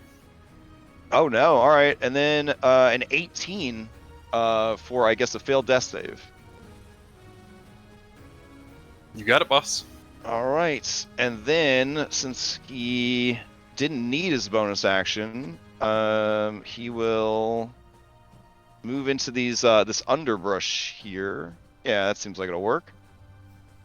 And use that Gerblin ability. Nimble Escape. So he will hide as a bonus action. Ooh. Alright, so Guy, you lose sight of him.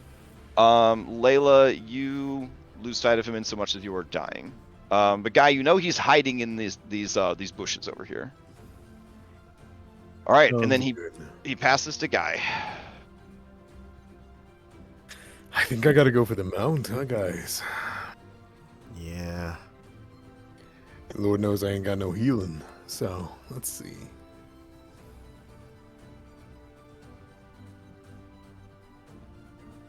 I think the play is to...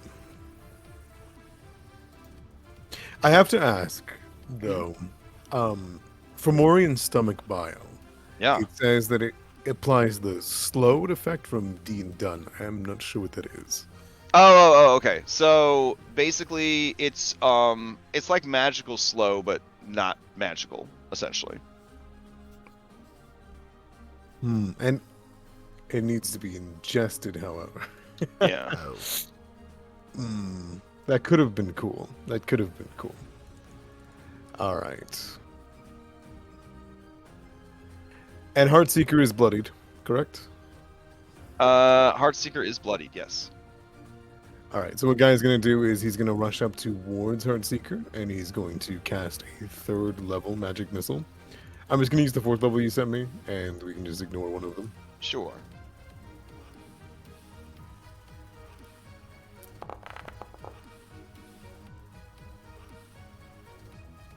All of that, but that 2 at the bottom. And then Guy will rush up and use it for cover. He's going to jump over the acid pile using his beautiful acrobatics, if he's allowed to. Yeah. And if Heartseeker is still up, he's going to bring out his hand and ready to stab it if it tries to run away from him. Okay. Let's see. 10. 21 points of force damage. It is still going. It is letting out kind of bleating howls for aid, but its master is hidden from sight. Okay. All right. That's the turn. I think Heartseeker can steal, but Yeah, I guess it will steal into the next round. Orion's gonna spend that DM inspiration that he got to steal. Oh, okay. But it's gonna be the same song and dance for the most part. Okay, so you're gonna use it to get 45 more feet closer. Yep. All right, so you're using that. 245 off map. Jurt, you certainly have a target with Heartseeker. Your passive perception is not enough to tell where Saarvith is. Okay, what kind of action is it to like actively look for somebody? It is a search action. So you would Oof, just rough. it would take, yeah. All right, not worth. I guess I'll just hit the only target I can see then. Okay. Here we go. We're gonna first move in another 30 feet, and then I'll throw. Okay. All right, so you're now 170 off map. All right, Which taking a actually puts me shot. in my normal range. Okay, taking a shot through the debris and the trees and the bracken and the swamp and all that. All right, go for it. Yeah. 16. 16. 16 is going to hit. Hell yeah. That's 12 damage because it was thrown. It dies. Hell yeah. So, Guy, I guess as you're facing down this mount, coming through the trees, crashing through bushes and leaves, a bent up and segmented short sword curls through the air and slices this thing through the throat and then returns all the way back. Guy smiles seeing it pass by, kind of going through the air, and knowing that Jurt can see, Guy will point towards the middle bushes. Okay. Jurt nods to himself, gets ready, and I guess I can't do anything with my second attack right now, so that's going to be it for me because I already moved. Okay. I will pass to Guy. I know he doesn't have spell slots, but I don't want Layla to... Or, well, Orion hasn't gone this round, or has he? No, I have. He started it. Yeah, Yeah, so yeah, I we'll stole pass to Guy. Okay. Play goes back to Guy. Guy will rush up. Layla, do you got a healing potion on you by chance? Yeah, there are 2 healing potions and a troll's blood. All right. Guy will grab one of the healing potions and will pop that into your mouth using his action. Eh. And you're trained in medicine, are you? Oh, I don't know why it rolled Of course 2d4. I am. Hold on. Should roll 2d8. It says it rolls 2d8. There we go. In fact, Guy shoves his hand in Layla's mouth and gets that healing potion as best that he can with a 20 medicine check. So I take max. Yep. Nice. Guy. I learned from the best. And he Oh. will jump across the way to continue the fight. Mm-hmm. But that's his turn. Who do you pass to? You got Barnabas, Layla, and Bloodlord Saarvith. I think we actually pass to Layla here. Oh, right. Okay. All right. Layla will kind of turn over on her stomach and look around for him. Need to make a search action. Yeah, you can. Oh, you don't need to make a search action. Your passive perception, you can see him hiding in the bushes over here. Okay. Is it an action to like call that out to Guy? No, I mean you. Okay. Guy knows he's in the bushes, Okay. and you telling him in the bushes doesn't change the fact that he can't see him. Okay. Like he can take blind shots towards the bushes. He can do AOE towards the bushes, but Okay. for purposes of actually seeing him, he can't see him. All right. So So I'm gonna just kind of stand up just long enough to kind of hold my hand out and kind of conjure this like ethereal arrow behind him as I will attempt a 3rd level guiding bolt. Oh shit! Oh my Okay. god. Ooh. All right.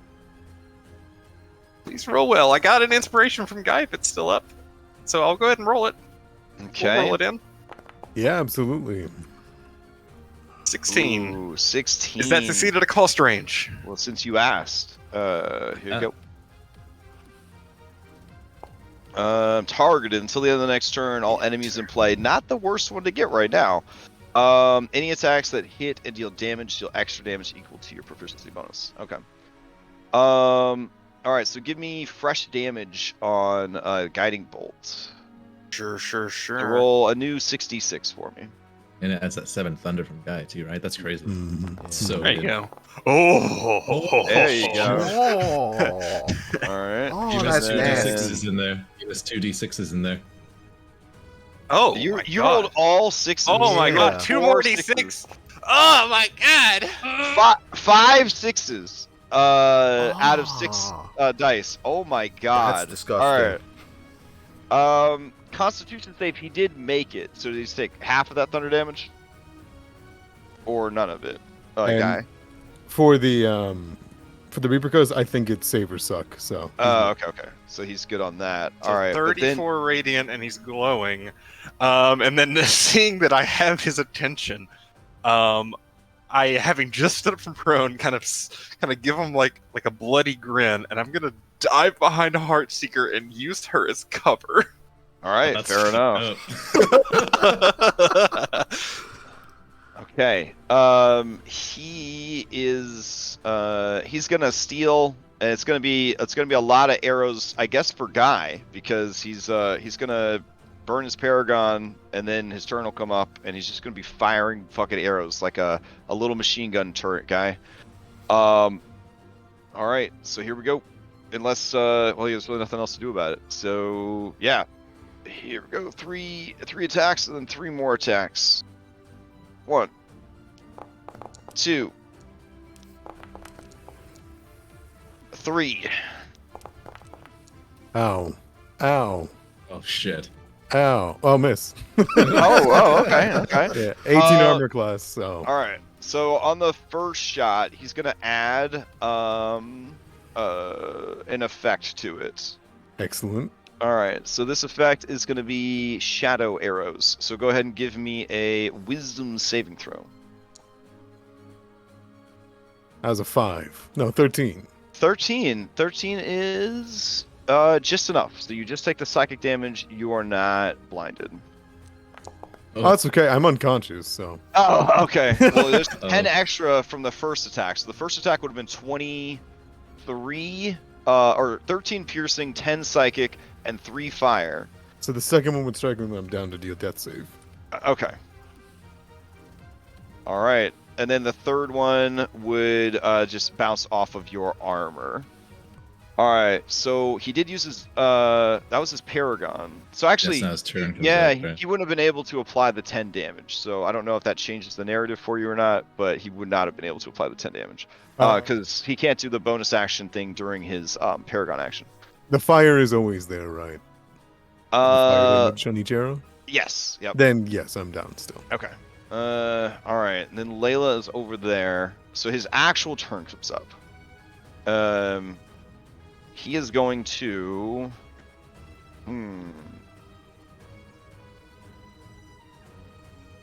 Yeah. Checks out. He's going to. Now that he has an actual bonus action, he's going to use that bonus action, and he's going to drink a healing potion. Oh. Yeah. All right. Yeah, so let's see. It's going to be 4d6 plus 4 because he's a small boy. He's very big for small, if that makes sense. He's like if a powerful build goblin, if such a thing existed. He's like small, but on the very cusp of medium. Yeah. All right. So he drinks that down. Gug. He is no longer bloodied. All right. The question here: does he go? And he knows that he's got a really good perception. So I feel like he would have. He saw an axe fly out of nowhere. I guess he would kind of look off screen for the source of that. So Jert, these 3 are going to come at you. Shit. Okay. I mean, it works both ways, you know. I thought he was gonna pin cushion Guy, but this is better, I guess. I mean, if you would prefer him to go coup de No. grace Guy, I mean, Let's go! All right, here we go. 1, 2, All right, so my and a AC is 3. 17. Oh shit. All right, so the first one, I think might down me. All right, So you're looking at 7 piercing and 5 fire. That will. Oh wait, no. I still have my reaction from last round because I used my just an attack. So let me see. I can spend one of my last 2 maneuver points and try to reduce the damage a little bit and try to stay up. We're gonna use deflect strike. I'm gonna roll 3d6. Okay. I reduce the damage by 15. Okay. If I reduce it to 0, the attack becomes a miss. All right, then the attack misses. So Yeah, all 3 shots miss. The third one clunking into a tree near you, but not hitting the first one, just shattering against your defenses as you sort of knock them out of the air.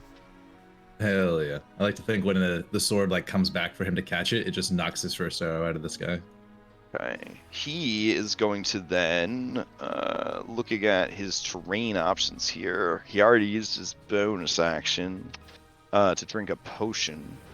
Yeah. Alright, so what he's going to do is he will move back a bit, and he's going to drop prone as a free action. Smart. Alright, so he's got some cover because he's a small boy. He's behind some bushes here, and he dropped prone. So he's feeling pretty good about his situation.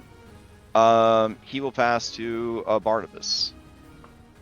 Barnabas, I guess, still just chilling because not within 120 feet yet. Alright, Barnabas will pass to the next round to Orion. Yep, we're just slowly building that ferocity, spending it for extra movement. Okay. It's a good thing you have a place to like sync that, because I'm pretty sure he just like destroy Barnabas, right? All right. If he rages or whatever it is. So now you're within 200 feet of the battlefield. 200 feet. He's softly glowing. Can Orion see that soft glow from where he is? Let's see. It is against the next attack against him, right? And he's no Yeah. longer hiding. Yeah, I mean, I suppose you could. Okay.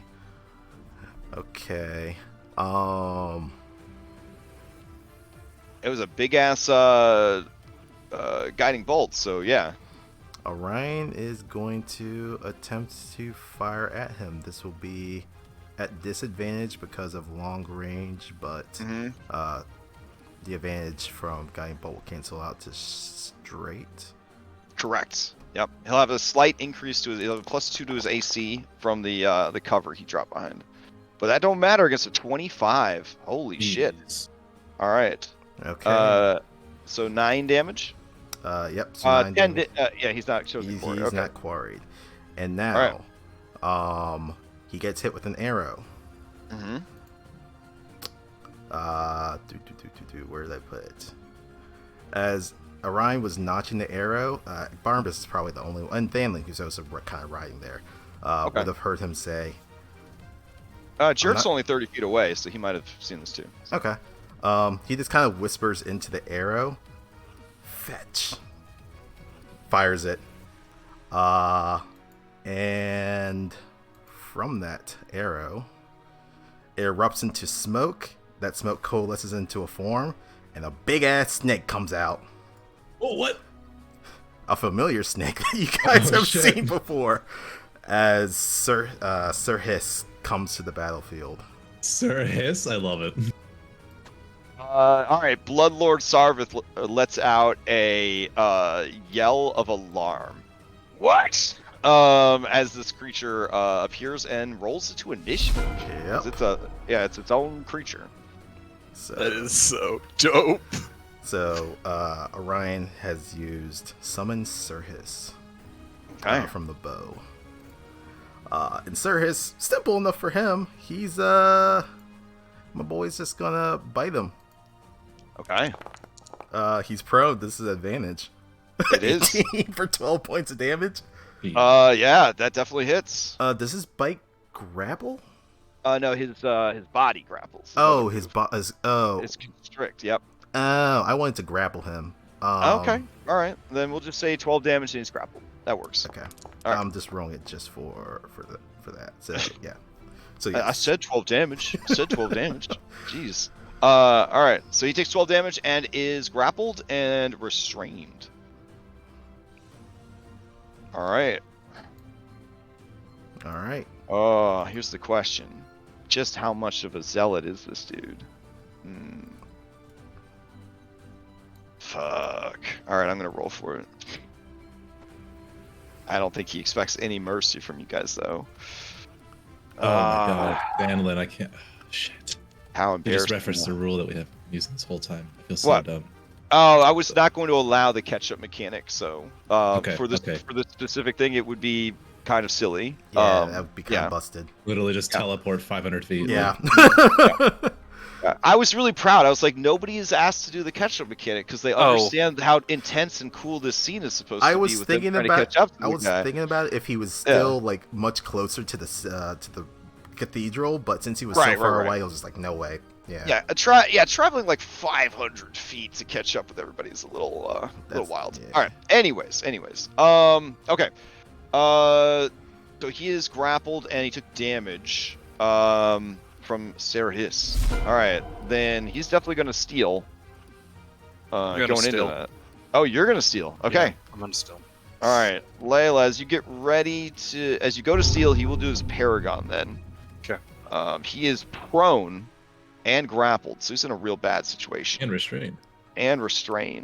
Let's see. Congratulations, you played yourself. I mean, do you really plan around a ghost no. snake being summoned by an arrow? Is that normal? There's nothing he could have done about that. I mean, he's not feeling bad about it in that way. He just feels bad because it's being crushed to death. He is going to call out as he is disadvantaged stabbing the snake in the common tongue of the region. But he doesn't speak it particularly well. He's going to say, wait! Surrender!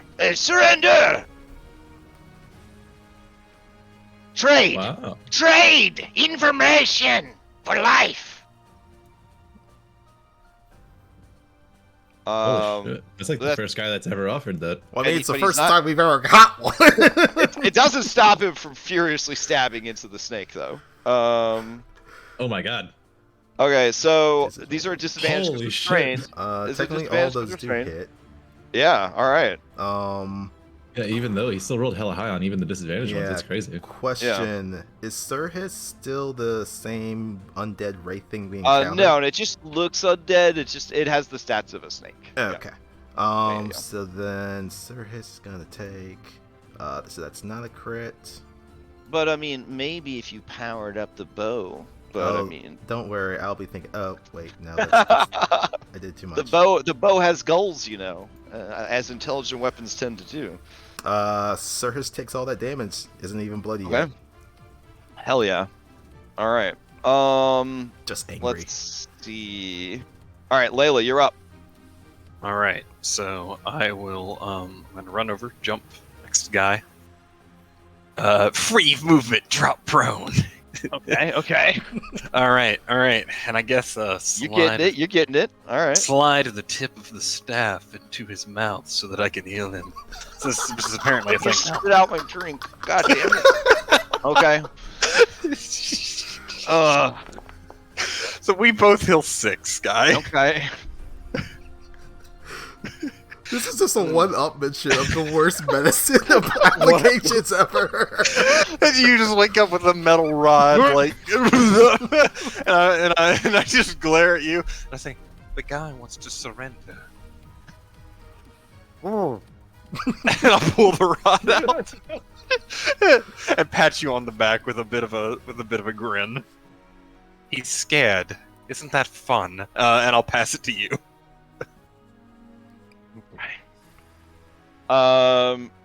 So, Guy, to you. I say we give him to the lizard folk.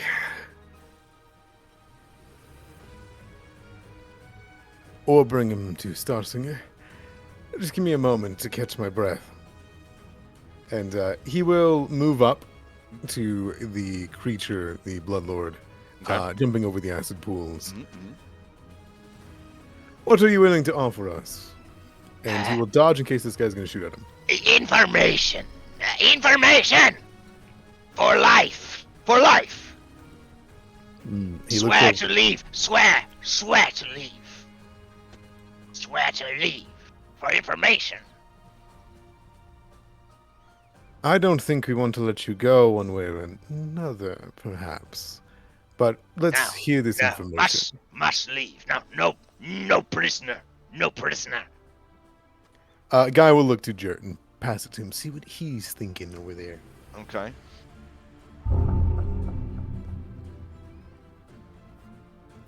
All right, Jert, you can kind of hear this like carried through the night. These shouts of Right. no prisoner, trade information for life. Okay. We're gonna jump our 60 feet in Okay. and hold our attack for now. Okay. How much? Where does that put me at? I think I'm like 100 or 700 now. You're 110 away. Ooh, close. All right. I think that's it for me. All right. Who you We'll pass to? prepare, can I prepare an attack from this range? Yeah, I mean, ready to attack. Well, if you did your full movement. Oh, because then I can't, right? Yeah, because I yeah. did 60. So yeah, because jumping would require my dash past 60. So that's it. Yep. All right. I'll pass to just in case this guy decides to betray us, I'm gonna have Barnabas go last. So I'll pass to him first.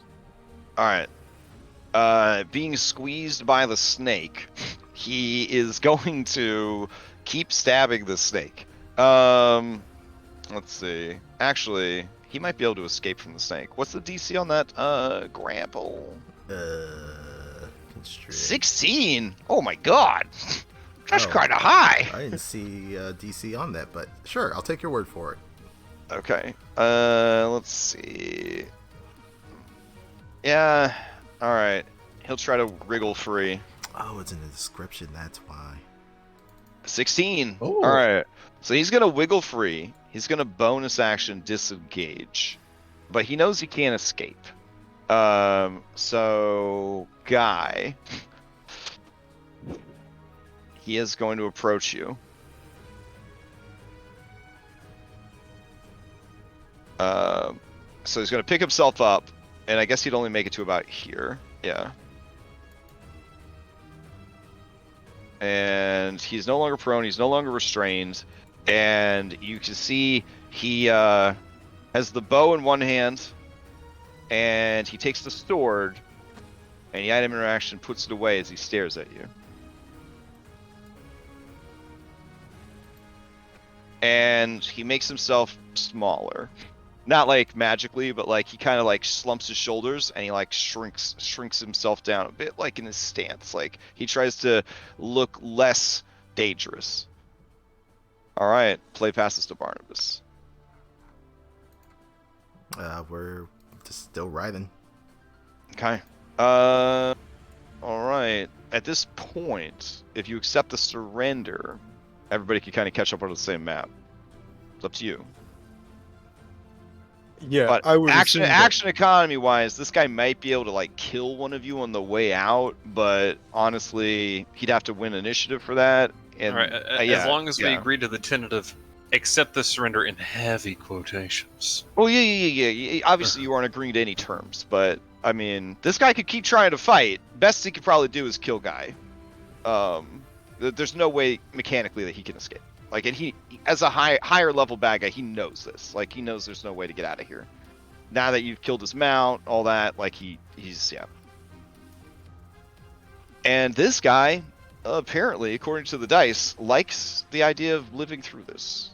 I will reach down for his bow. He is hesitant, but he lets you take it. All right, he'll grip it All right. and put it on its back, and await his allies. Okay.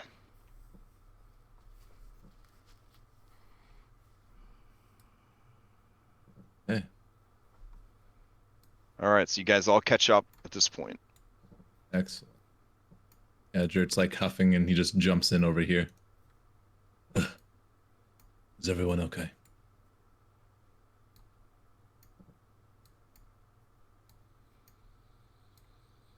So you give up, And he looks at this guy. Check him for scrolls. Make sure he doesn't have anything nasty prepared. All right, I'll start investigating him. Okay. He has on his person, not a lot of flame arrows left. He's got 6 flame arrows left. He drank his potion of greater healing. He seems to be wearing a ring that looks pretty fancy. It is a silver ring with many red gems cut into the shapes of bats.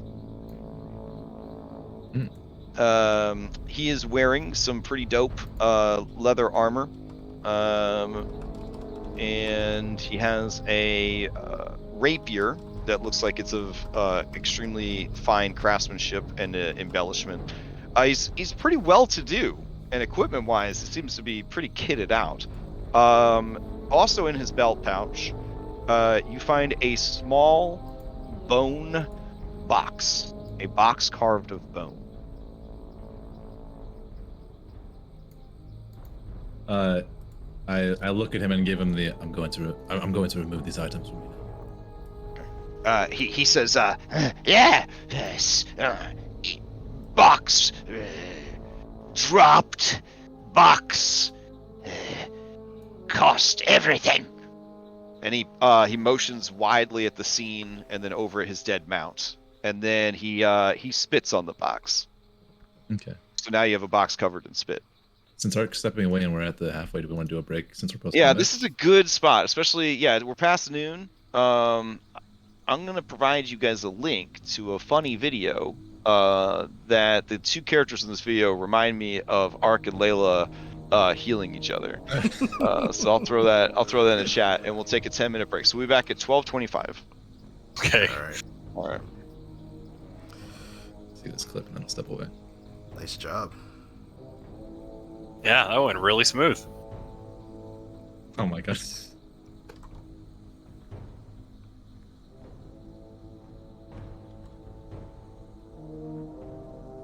Oh, Yeah, we want a break. okay. Gonna throw up intermission real quick. Did we find out what the thing he put in his pocket was? We have a the box list of of bone. we have a list It's of contents, probably it. but nothing so far. We'll get it when we come back. Yeah, it's either the ring or the box of bones. I'm gonna guess the second. Spit on it and said this cost me everything. Yeah. Definitely investigate that. I hope you guys like rapiers. I can't use one. It's a. Oh wait, no, I don't think beast hearts can use them. The parts like it? Bards can use rapiers. Nope. Really? Guy can't use one. Oh, cause did you start off as sorcerer? Wink. Uh, No. Guy is a full-blooded bard. Well, yeah. Mechanically, you can't use. Okay. He never went to that part of Bard school. It's actually why he missed that the class in college. I carry a rapier on my body, but I'm not. Not proficient. That's perfect. Very Guy. I love it. All right, I'm gonna go take my dog out while we're on break. I will also be right back.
Ugh. Testing. No, nothing.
Tapping my wand of magic missiles, I am officially out of tricks.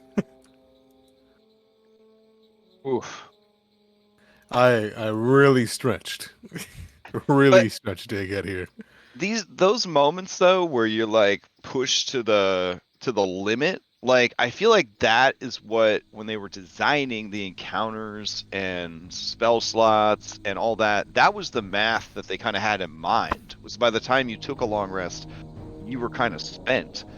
And I feel like that's not what happened with 5e. Like you either end up with groups that just abuse short resting, or you get like the critical role where you basically have one big ass fight per long rest, and that's kind of it.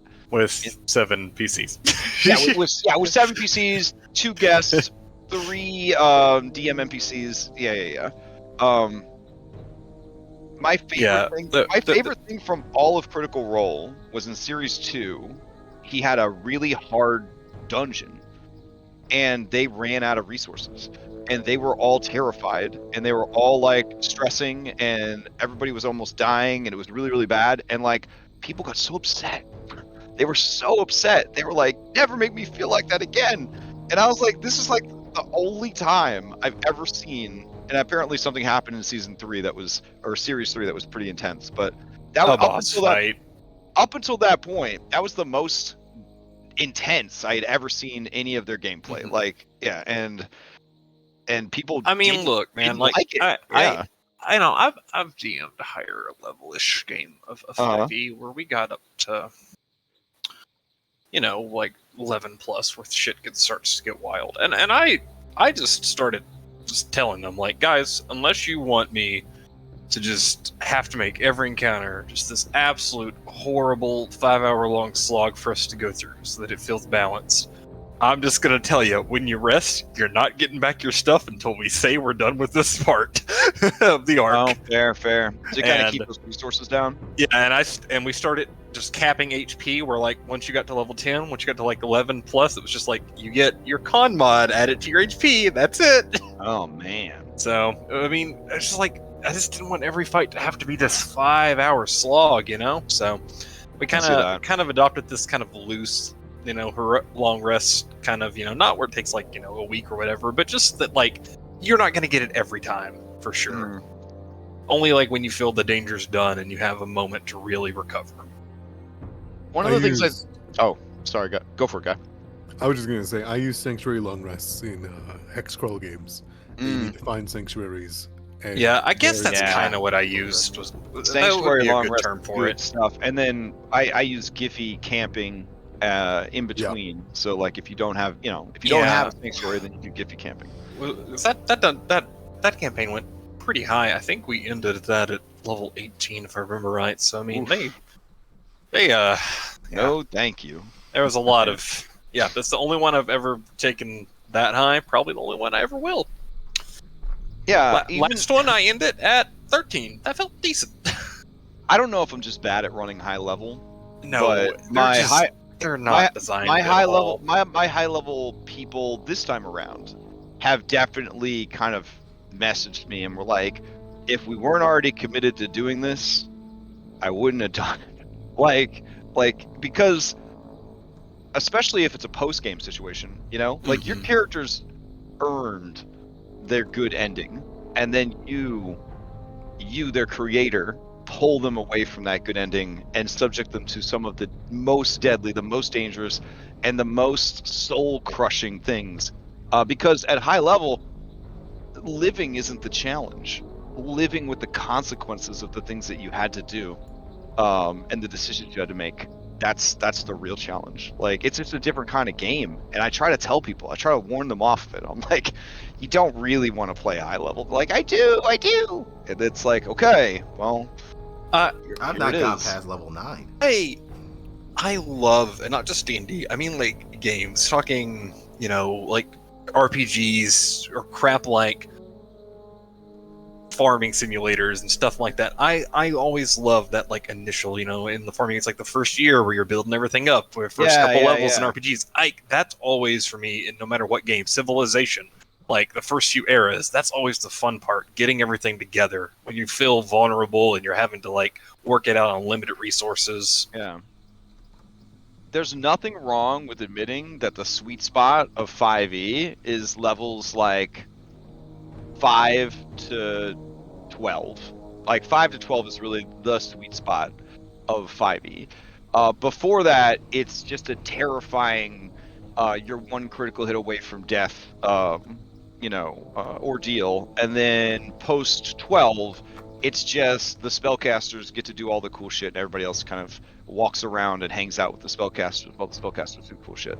I mean, would it be cool if it was awesome at all levels to play? Yeah. And I mean, if you run it the right way, it can be. But by default, out of the box, I think that 5e D&D is definitely level 5 through 12. So starting at 3 is pretty good, because then you get to experience not being 5 for just a little bit, becoming 5, which is the highest peak, the plateau of power. And then you get to kind of enjoy some high level stuff by getting all the way to 12. But past that, it just starts to be like a slog, I think, of the things you have to track and the decisions you have to make and the spells you have to use and how they interact with other spells. And I mean, anyways, that's pretty much why the majority of their all the adventures they put out is like, oh, this is adventure from 1 to 12, 1 to 13, 1 to 11, or something like that. Yeah. Or 5 to 12, and then they recommend you do one of their 1 to 5 adventures beforehand, so you can kind of mix and match them. Yep. Yeah, but nothing that goes past that 12, at least on paper. I hope everybody had a good break. Let us jump back in to Red-Handed Doom ReMIX.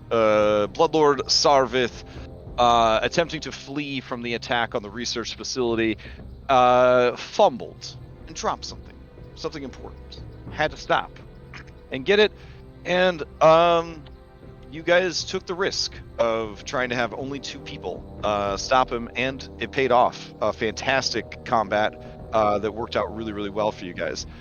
I rolled on his morale, and he opted to try and negotiate his way out of this rather than just die here a failure. The goblins apparently do not have the same cultural value as hobgoblins of die with honor, etc., etc. This guy would much prefer to live with a little bit of dishonor, if that's what it takes. So everyone kind of catches up. You're in this noxious kind of acidic marsh pocket within the Black Fens, and play kind of just picks up where we left off. We were out of combat. You have taken Bloodlord Saarvith's stuff, I'm assuming. Maybe Yeah. not. I don't think you've stripped him down to his underpants yet. No, But just all of his interesting items. okay. All right. So where do you go from here? Guy will point at him, kind of point at himself and say, "You speak your language. I can understand." He nods. He nods at you. And then he points at you, and in Goblin, he says, War singer. Yes. Guy smiles broadly and kind of does a shrug nod. War singers. Surprisingly useful. Surprisingly powerful. He says, "Where's your war singer?" kind of shrugs, and he says,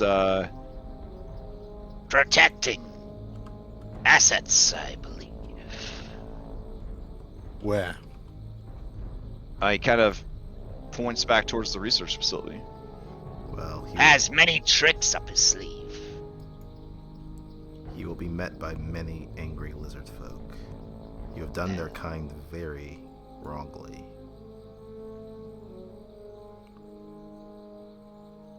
Anybody getting some weird ass lighting? Yep.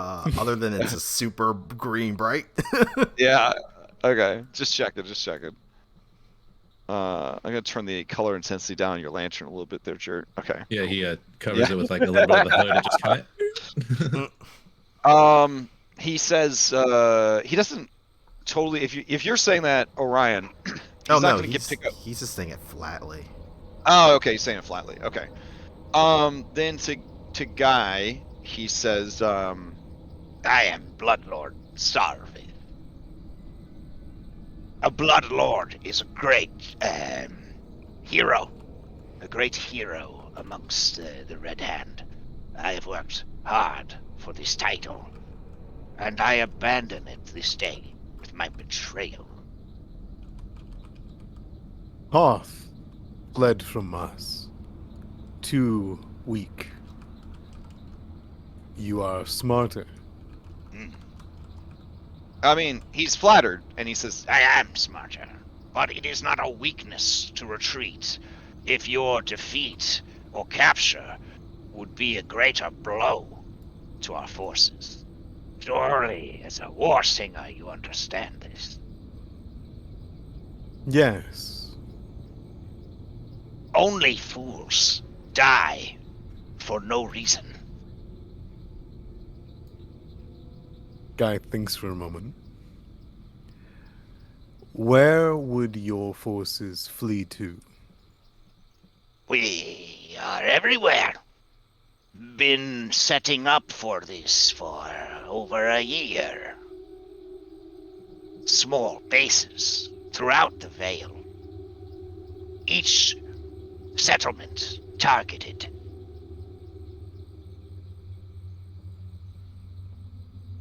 Guy pulls out the notes and journals that he has that are are coded, and he points at it and says, "Teach me code." Will take time and he kind of side-eyes Jert. I don't feel safe. There's a large snake over him, so you definitely don't feel yeah. safe. Yeah, and Jert is fuming, holding everything in right now to not begin his interrogation. And letting Well, Guy go. Bloodlord, the alternative to a few days teaching us a code is us slowly removing your fingers or fingernails one by one until you agree otherwise anyway. Give me an intimidation. Sure. Can I use Jert's leering to give me advantage? Yeah, you have advantage to this. Okay. He swallows hard, and he moves his very dexterous fingers, and he says, Your time, your business. Can teach. he's saying in common, so that Layla understands. But life, freedom. He turns to you, Guy, and he says, I am willing to assist and Yeah. teach you the rudimentary of this cipher. Yeah, In exchange, I demand to be released. I will head north, and no longer will my shadow darken the skies and lands of Elsir Vale. And what would the Scarlet King think of that? So sorry, I missed that he wasn't speaking common. "Oh, no worries. I'm assuming Guy is kind of giving you guys Yeah. the gist in between, Okay, like he does, sorry. yeah." He says, The Sanguine King comes for all. I will enjoy the years I have left. I will find a new companion, and I will hunt the hills and skies of the Northlands. Insight check. "Okay, deception roll." This sounds like a Bonetholomew. May I I mean, roll as well as I'm setting them? Yeah, sure. All right. Okay, you guys feel that he is being truthful, that he knows that his life is forfeit as far as the Red Hand is concerned, and so he's just going to put some distance between himself and, like Thanos with a vegetable garden, he's just going to try and live out the rest of his days. Yep.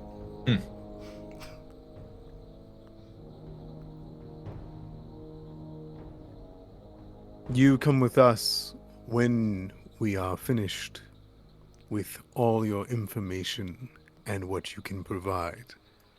Perhaps freedom. You're taking me as a slave. He shakes his head. I will trade the information.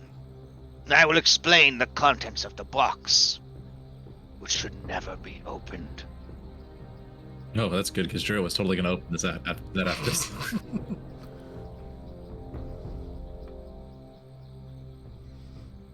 Guy looks around.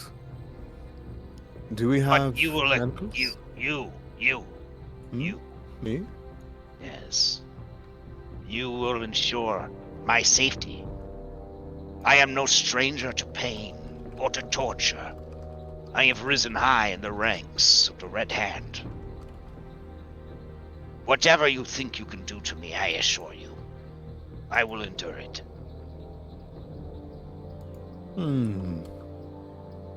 And you do see that this creature is essentially a collection of scars, Yeah. from head to toe. Yeah. Guy will look at him and kind of break the facade of the friendly one and kind of rest a hand on his shoulder, look him in the eyes, and then copy his eyesight and copy his eye and look directly into him and say, "We shall see. We shall see. Come with us now." He watches the change of your eyes, and he says, Like Barghest. Interesting. And he'll begin to guide him back towards this research facility. "Okay, so you guys are Just gonna go." before we move Oh. him, Orion's going to kind of approach and stare at this goblin. Mhm.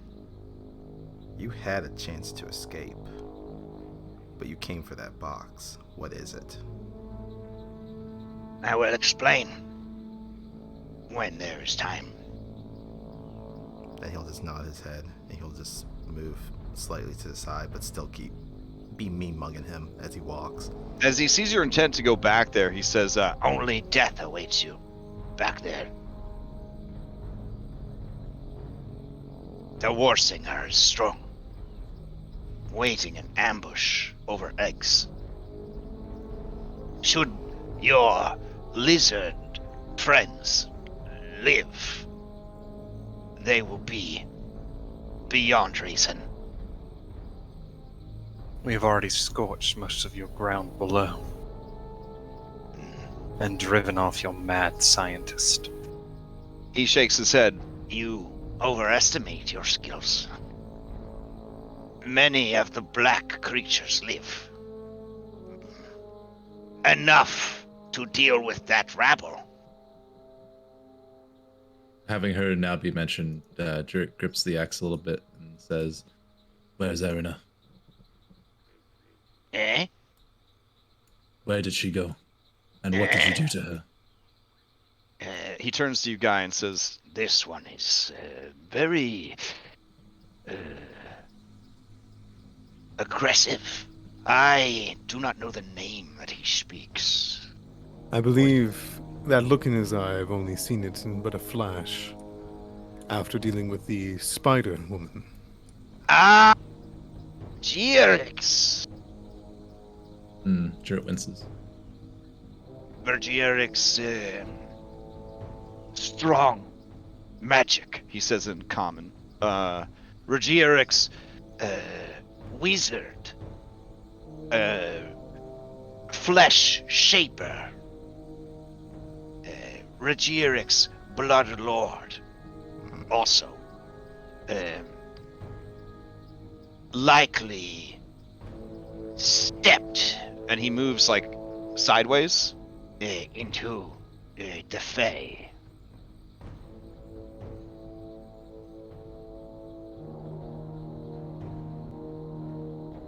Guy Jarrett, will lose that to Jared.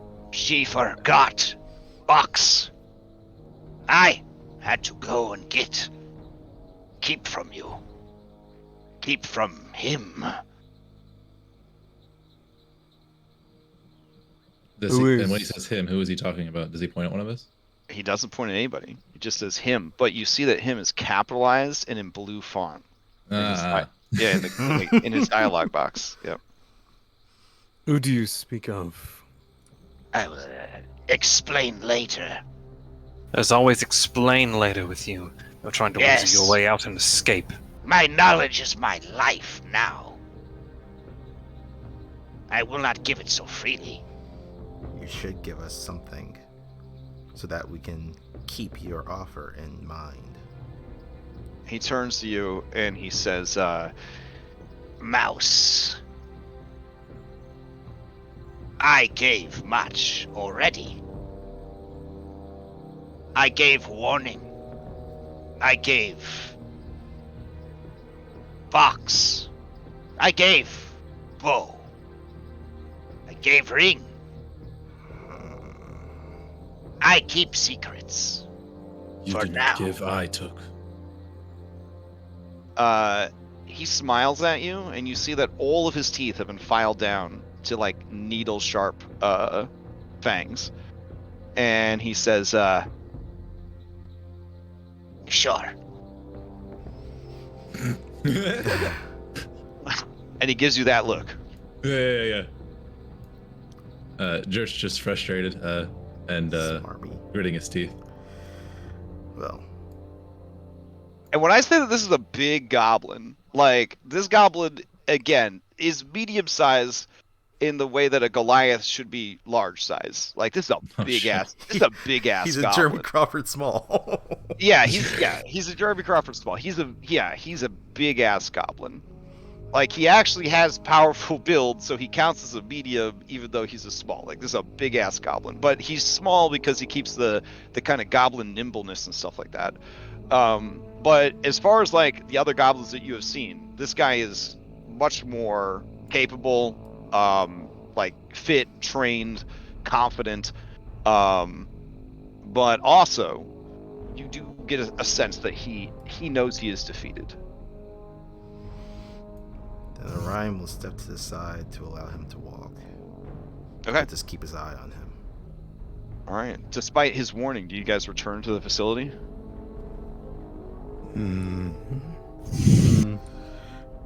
Guy will think for a moment. We can't just let them all die. I don't see us reasoning with them, though. I can definitely try. We need to meet up with our... They want to go out in bloody glory. They won't back down. We would have to finish the fight for them. And unfortunately, if we assist them in that effort, the ones that live will definitely be on our side. I agree, but this spineless Bloodlord has taken a lot of our resources. Well, there's still the hobgoblins that we did kill. They all have potions. We can loot from them, try and heal what we can, and then confront this war singer. tell him that The he is entire- outmatched, and if he does not back down, then we slaughter him. The entire purpose of our being here is to help those lizard folks so that we can ally them with the elves. We can't just abandon them. That would be the antithesis of why we are. It's enough, Jert. Keep in mind we have a prisoner. He's trying to learn too. Well, he barely understands. More than you think, I bet. We can't leave Give him to me die. a insight, Layla, Jert, Guy, and Orion.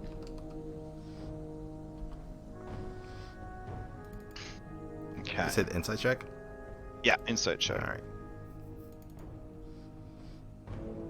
Also, like, meta, we're super fucking killing this guy after he gives us all his info, you know? Like, there's no way we let him leave. So everybody but Guy, you realize that his vocalization of the common tongue is poor, but that doesn't necessarily mean that his understanding of it is bad. Like, when it comes to learning a foreign language, some people are very good at hearing, but not and can understanding, but not so good at coming up with the words that they need to say, right? The fact that he has been able to accurately answer all of your common questions indicates to you guys that he probably is fluent, at least in his understanding of common. It's his vocalization of common that seems to be what he's struggling with. Guy, your insight, you know that without your translation skills, he would be cast adrift in a sea of confusion. Yeah. I know. Yeah.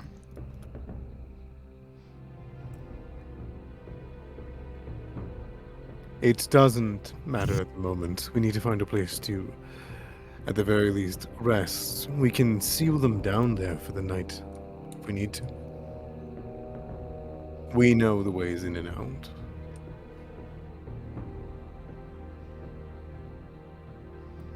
How long does the snake of yours stay around, Orion?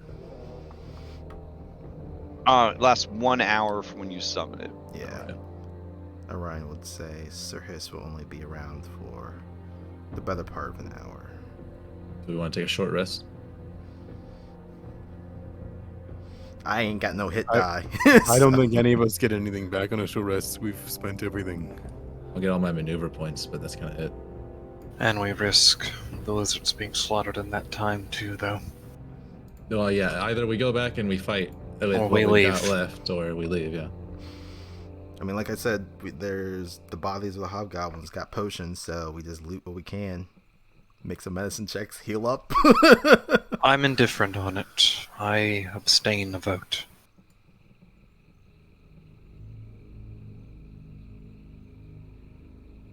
Oh, here. A vote, you said? Okay.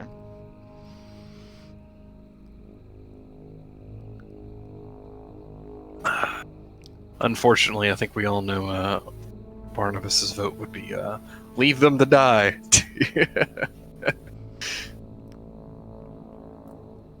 I'm just gonna call it a fort, so that the questions aren't too big.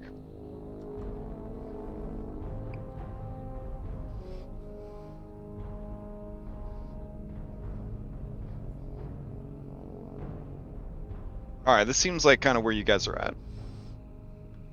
Rest, then back to fort now, rest and leave, or just leave. Does anyone have any potions on them? Barnabas usually keeps track of that, but I know we have it like 5 or something like that. Well, I mean, if it's on your person, then you guys should definitely be keeping track of it. But as far as what's in No, the... yeah, he's yeah. had them in the group loot and then been handing them out from there.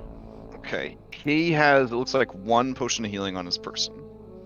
Jeez, we must have used. I mean, we've burned through a couple. Yeah, we've burned through quite a few. I used, I think, 3 or 4 on my own. So. Mm-hmm. I have nothing. All right. Well, I don't think the last 2 are an option for us. Like we just can't leave. So. I mean, it's D&D, you definitely can. But Player agency, yes, we could leave. For our cause, it probably wouldn't help us as much.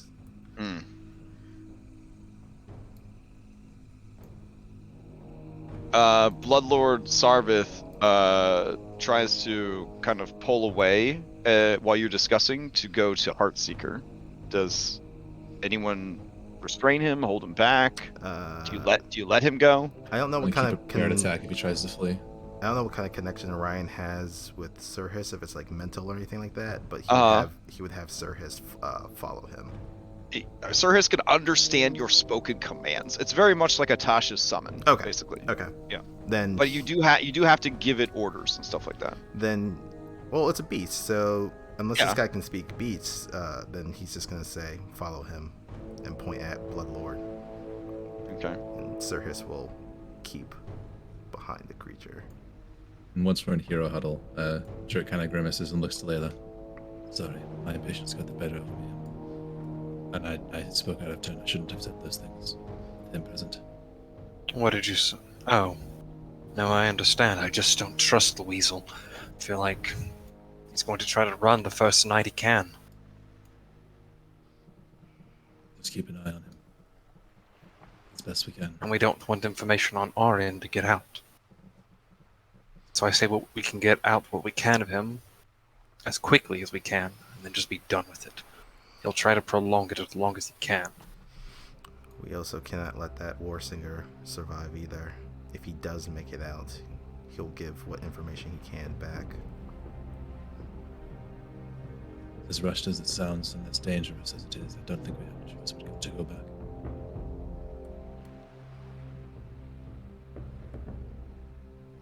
Very well. I'll try to get as much information as I can on it. We're going to run low on resources, but here. She'll hold out the last vial of Troll's blood. Jurt, you should drink this. Oh boy. Alright, what is the Troll's blood do? Oh, so over a minute it would be 10d4. Yep. Okay, but it's a potion, right? Yep. It does count as a potion, yep. Okay, I gotta make a save because it's my fourth one. I can imbibe it. I don't know if there is a saver if we just roll on the table. Oh right, you can help me, right? And then it won't count against it if you help. Yep, if a medicine, successful medicine, yep. I'm gonna help Layla if Layla's better at medicine. Let me check. That's Yeah, I'm good. Oh, I'm good at medicine. Yeah, that's The two most deadly doctors are attending to you, and they perfectly baby bottle feed you this potion. They tell you to take gentle sips. No, it doesn't sound like their medical practice at all. Yeah, we poke holes in your throat and put a straw in there. Oh God! pour the medicine down that, I guess. You know, that's in line for us. I was gonna say think just it's shove it 40 in his hit mouth like points a or pacifier, but Jesus. Yeah, okay. Whatever medical horrors you just lived through, Jurt, it does not count against your thing. That's the effect you're going for, right? We fade the black. We fade the black. Yeah. Okay. So you just like lean in over the camera and everything goes dark. D4, Jurt. Over all a right, minute. so get you 10d4. Isn't it just 40? Because it's one or the other. That's right. It's one or the other. Yeah. All right, here we go. Yeah. Hey, that Troll's blood lasted us a while. 29. Okay, 29. All right, while you're doing this, Saarvith breaks a talon off of Heartseeker, and then cuts into Heartseeker's chest with strength that you wouldn't expect from a goblin. He kind of pries the bones and ribs and clavicle aside, and he pulls forth the heart of this creature and begins to eat it. Wow. Yeah. That's hardcore. Yeah. Layla, with your perception and your insight, you see that he is crying. I'm still gonna ask the question. Do I know if this contributes any sort of magical benefit to him? Because we did eat a Hydra heart at some point. It would be a knowledge nature.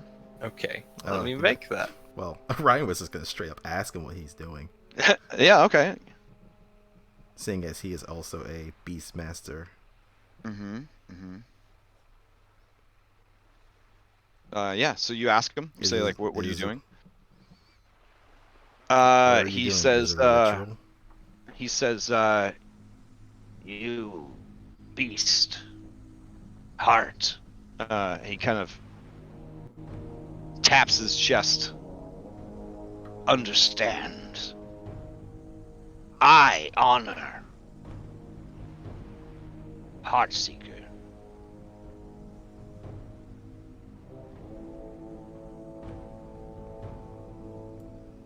Ryan will let that kind of sink in for a little bit, and then we'll just give him an affirmative nod. Layla, you know that the preferred food of a Perryton is the still beating heart of another creature.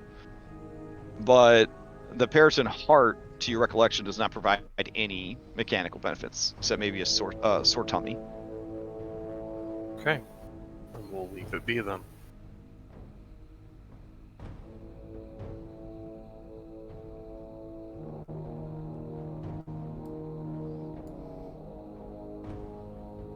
All right. You guys head back? Yeah. That's what the survey says. All right. So, let's see. You guys would arrive back. You'd be at 0 height. Oh no, not 0 hit points. My bad. Sorry about that. There we go. Let's see. Okay. He's with you guys. This one is not.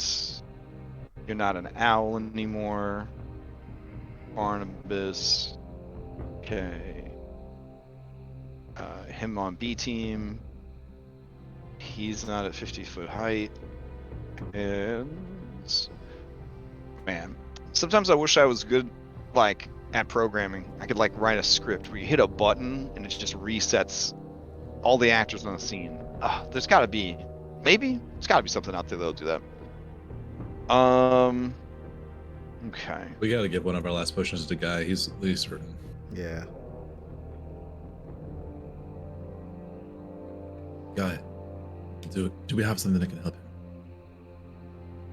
What do do You you guys didn't rest, but you probably spent about 15 or so minutes figuring out what to do, drinking potion, that kind of thing, and then you headed back. Got it. All right.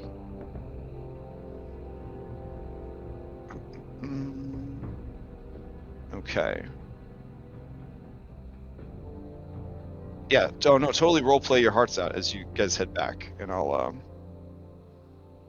George just holding this box and looking at it while they walk, and then also occasionally glaring over at the Bloodlord, thinking about all the questions he wants to ask.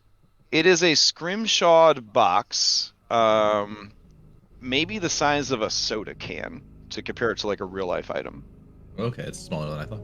Yeah, that's why it was so hard to find when he dropped it. Let's see. Guy looks at Jerd confused. You look What? hurt. Yes, of course. I have multiple arrow wounds. I've been stabbed. I've been. I think there So was why a. not take another potion for yourself then? Do we have another? I think Barnabas has a few. I remember Crash saying Barnabas has at least 1 or 2 in his pocket, right? He has 1 potion on his character One. sheet that I saw. Yeah, I think we should give that to Guy, because Guy is like, Yeah. almost dead. That's fair. Well, I'm. I am wearing the Tiricator's vestments. I believe I'll be able to hide just fine. I don't know how much more use I'll be as compared to you all with weapons, but I say that we should hold on to it in case something actually does. I actually agree with you, Guy. Me and you are basically spent. The only healing we have is that potion. We need it in an emergency. But I have 1 on me, and Barnabas has 1 on him. Let's call that our emergency reserve.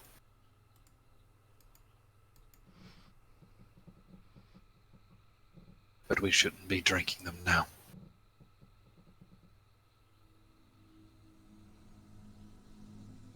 Ryan, though it may be more I'm prudent sorry, for him Guy. to be in combat, perhaps. Oh, he's already gone. Never mind.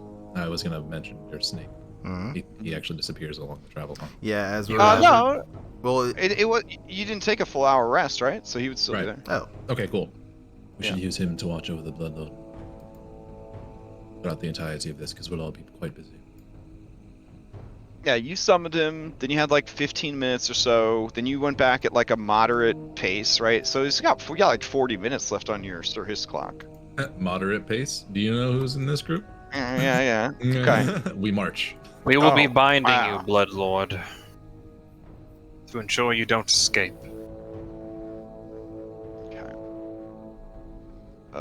Shit. I don't remember what his health was at. We march and we force march. We never stop. 35. Got it. I think you may Alright. have a little bit Okay. more. It says 35 on the sheet. Oh no, I was So- talking about Sir House. Oh, 38. Okay. So, anyways, you guys are back. So now what? I'd like to, if we have. Only Jurt, you about have- 20 minutes have passed since you ran after the Bloodlord.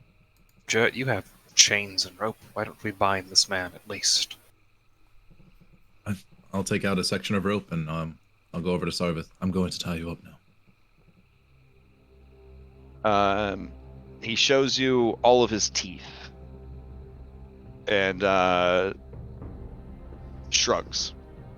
All right, and then I'm gonna try to time it. Okay. I didn't see him cast any magic, right? He was just doing. I Arrows. mean, he definitely can infuse his arrows with magic, so he has some kind of magic. All right, then we're gonna do.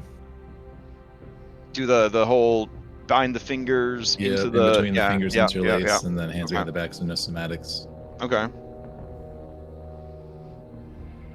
Do Should we also gag him so he can't That's what I was talk? about to ask the party. Is because he already knows some info. Do we want to just gag him just in case? Yes. Gag him with what? Take the I precaution. think those teeth are gonna gnaw right through it. To be honest. That's fair, actually. Yeah. Any rope is gonna be shredded. Well, I could use the. Jurt looks down at the chain on his hip. Mm. I mean, we can use chain. It'd be hard for him to bite through metal, but that dental work is. Here, tie this to his mouth, and I'll pull out my crowbar. As you're thinking, as you're kind of contemplating this, he does say to you, Guy, assuming you can still understand him. He says, I have a vested interest in there being no Red Hand survivor, for they will see my treachery. I will do nothing to impede your victory here. For your victory is now my victory. Such is a traitor's lot. Yeah, that works for me. Guy will think for a moment. This is true, but don't expect us to give you any weapons. he smiles again and he says, Nature provides. Oddly enough, Orion agrees. But he does ask, that bat ring, what does it do? It prevents you from falling too hard. Good for flying.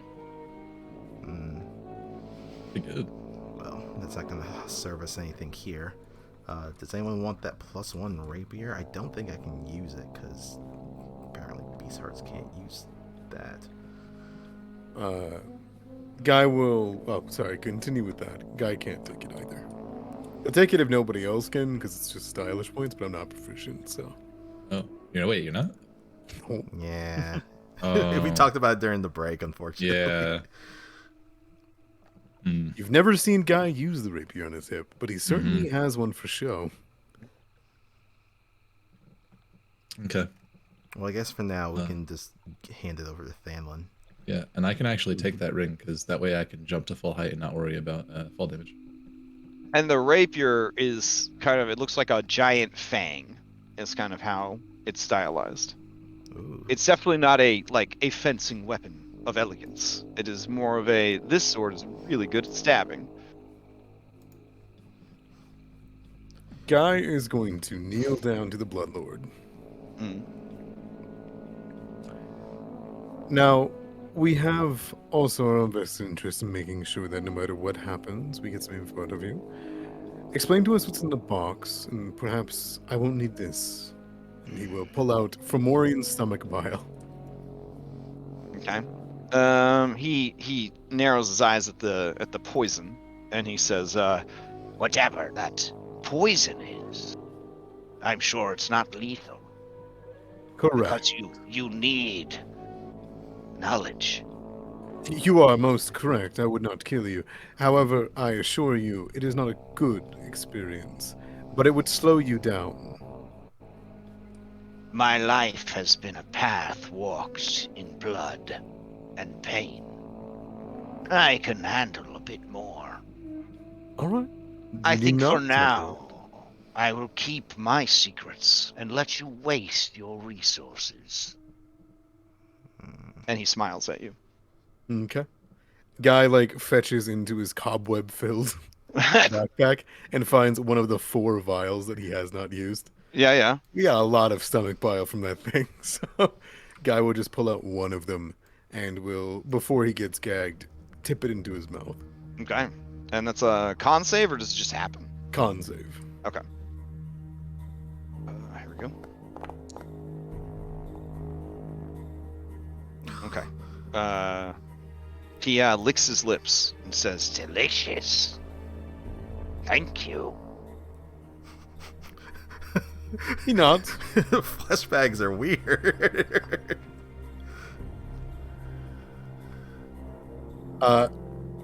Guy looks over. Would you like another? he just shrugs. Let's do one more for good measure. You do not seem to be in a hurry to help your lizards. Oh, hush. And he'll pour another one down in his mouth. Okay. Is it alright if, well, we've kind of been, I guess the B teams are still with the lizards, aren't they? I would say at this point, because the B team is not allowed to be in danger, your B team would be waiting for you outside the fort. They definitely wouldn't have followed them downstairs. Then can we put them with El Snako in charge of this guy? If you want, yeah. In fact, let's see. Amongst your B team, I'd say probably Ray Fina, and would probably speak for everybody, right? Yeah. You got Rafina with you. Yeah. So she would, when you return, she would look somewhat haunted, and she would say, The sounds that came from below, they're very bad. And then they stopped. I don't know if any of the lizards still live. We did not want to go down without you, and we lost track of you during the battle. Thank you for returning. But what do we do now?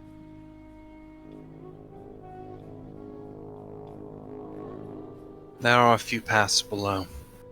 Let's take one of the ones that we've gone through before.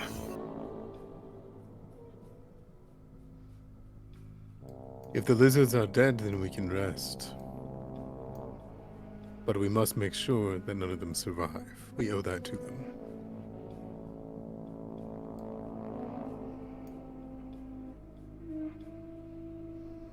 Guy will pat the Bloodlord's belly and then make his way. okay.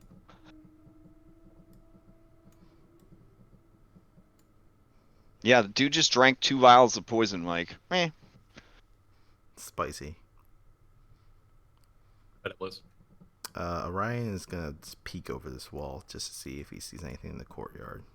Or Okay. I'm not sure which one was the one that we took that led over to the courtyard, but This right here. okay. All right, so as you peek over the wall, you can see that there are 3 giant crocodiles or crocodigators, and they are devouring all the dead bodies, and they seem pretty happy. We probably should have looted them before we left. Well, then yeah, I guess Orion will kind of climb up over the wall and will kind of tell the gators, we have returned. What happened to your riders? The gator lets out a long belch, and it says, Masters go below. Masters not return.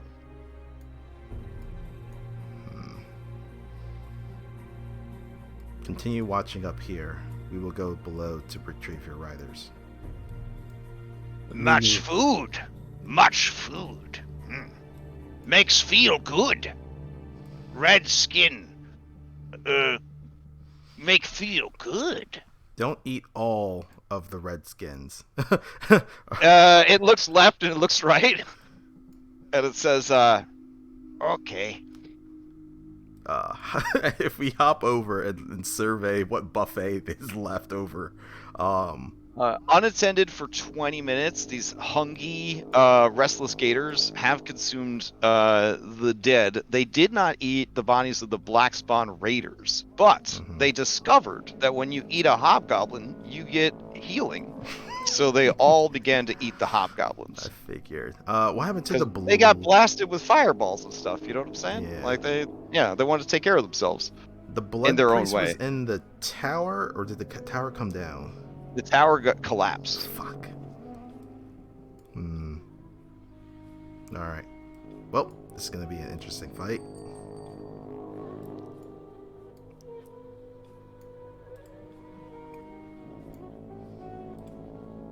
Okay. I think Guy is going to move ahead of the rest of the party. Then he's going to scout and be like 20 feet up, and he'll stealth.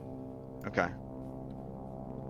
Staying Yep. within range of Barnabas's devil sight, but we'll go into stealth and move into. Now you're leaving your B team, the Snake and Thanlin, to keep an eye on Bloodlord Saarvith. Is that correct? Cool with me. All right. So in exchange for not having access to their abilities, the trade agreement I have is that Bloodlord Saarvith will not escape. Does that work? Sounds good. Okay. There's no way he can get past that kind of action economy. If it was just him and the Snake, he might actually have a chance. But all right. Well, hold on. Do we want to use any of them before we go? All right. That's not a bad idea. I mean, Pull up the list real quick. yeah, I'm kind of looking at it. Have we used Drayfina? We have not this day. Great. So Well- whoever wants to take damage to try and give a heal out. Oh man, there's this guy named Barnabas. He's at full health. You're not wrong. Ooh, Barnabas, but what do you it's think hit about dice, that? Not HP, and he can use hit dice to get back spell slots. Oh, that's right. Yeah, right. He loves. He's probably the worst person to do Oh, that no. for. But he I has don't full hit dice. Yeah, let me He check my does, hit dice. I yeah. think I still have a couple. 5. I'll use one. Is it one? You're gonna take one of his hit dice, or you're gonna give one of your hit dice. Sorry, I have to pull open. How does hers work? You use one hit dice. One or more hit die to fuel the ability. You I can sacrifice use multiple. Well, when you do it, you have to decide at that moment how many you're gonna it. Yeah, how many you're gonna pull. Yeah, but then And you take I that get damage that, and everyone else gets healed that. Well, it's only you for pull one. it It's out. only targets one person. Whew.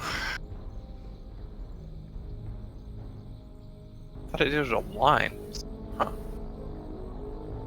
It's basically like a desperation heal. Yeah. I'd say the best use of it would probably be picking somebody up who's in danger of dying.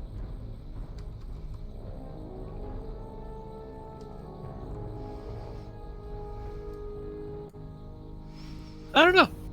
If nothing else, we can all eat our sack lunches that haven't and get some temp HP. Yeah, I'll do that. About that. I have not eaten my sack lunch.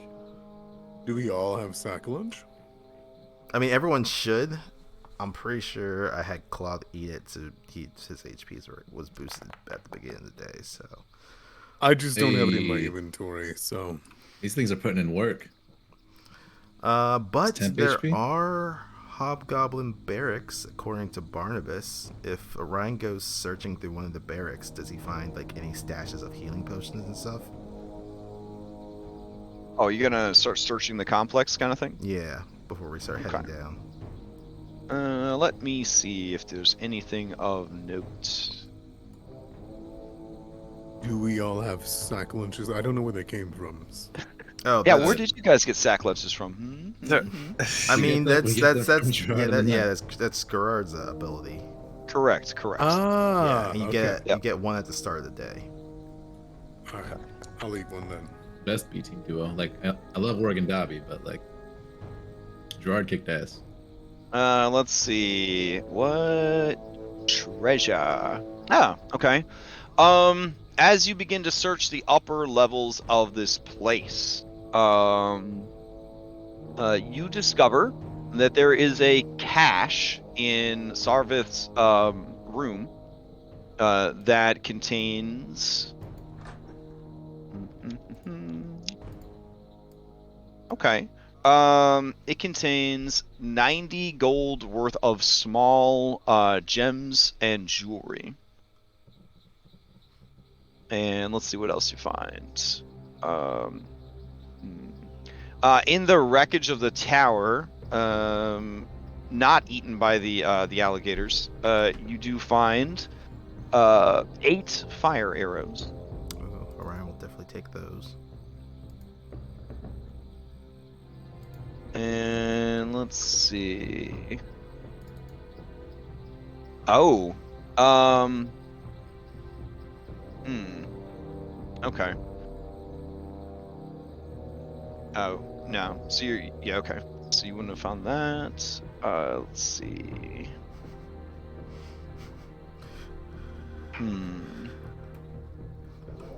Okay. Okay. Does Orion find some weird trinket that's pumpkin branded? Because Claude's old body had a life drinker before it pooped. In the chapel, underneath the altar, in like a little alcove, little nook underneath the altar, you find a coffer, and it contains 155 gold pieces, 320 silver pieces, and a fine ruby set bracelet in the shape of a sinuous lion worth 200 GP. So I can post that into it's a little complicated, so I'll post it into treasure chat. Ooh. Bracelet sounds nice. So we'll put chapel. There we go. I'm assuming you got the gems already though that I mentioned. Okay. I didn't write it down. Oh, okay, then I'll add that. Hold on. So 90 GP and all gems and jewelry. It definitely has the feeling of these were very small gems that were taken from like rings and earrings and stuff like that, and then rings and amulets. They kind of look like loot from dead people that was valuable and they kept. Yep. Let's see what else. Saarvith had almost all of his treasure on his person. Let's see. Oh, okay. There is a letter in his quarters, and it smells of. I guess the right word for it is sensual perfume. It smells like when you smell it, your heart kind of picks up a little bit of a couple beats. It's a very sexy smell. It kind of, you feel a bit like, whoa, oh my. Almost like a primal response to it. Orion will give that to Guy. Okay. It is written in a goblin, but you do have comprehend languages going. So, this is what the letter reads, and this is kind of a good one. I'll go ahead and put that into treasure as well. I didn't make a handout for letters. I used to like making handouts and stuff, but generally Foundry is kind of like the more stuff you have, the more angry it gets. So I've stopped really for a lot of this stuff bothering, but this would have been a cool handout, I guess. Here we go.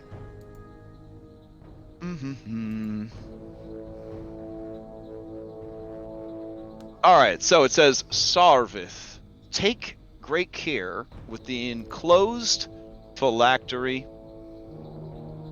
I need not explain to you what the Ghost Lord would do if he knew where I had sent his little bauble for safekeeping.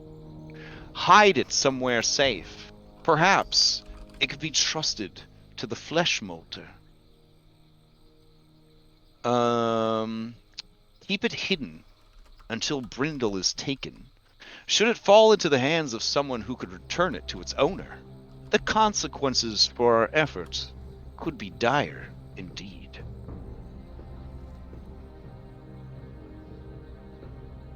And of all the things that you should have written in a cipher, that kind of feels like something they should have written in a cipher. Yeah.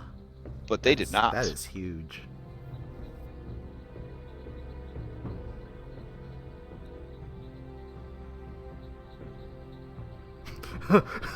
Now that I think about it, it's good you didn't Just open normal it. things. Oh god. All right, so there's the letter as well.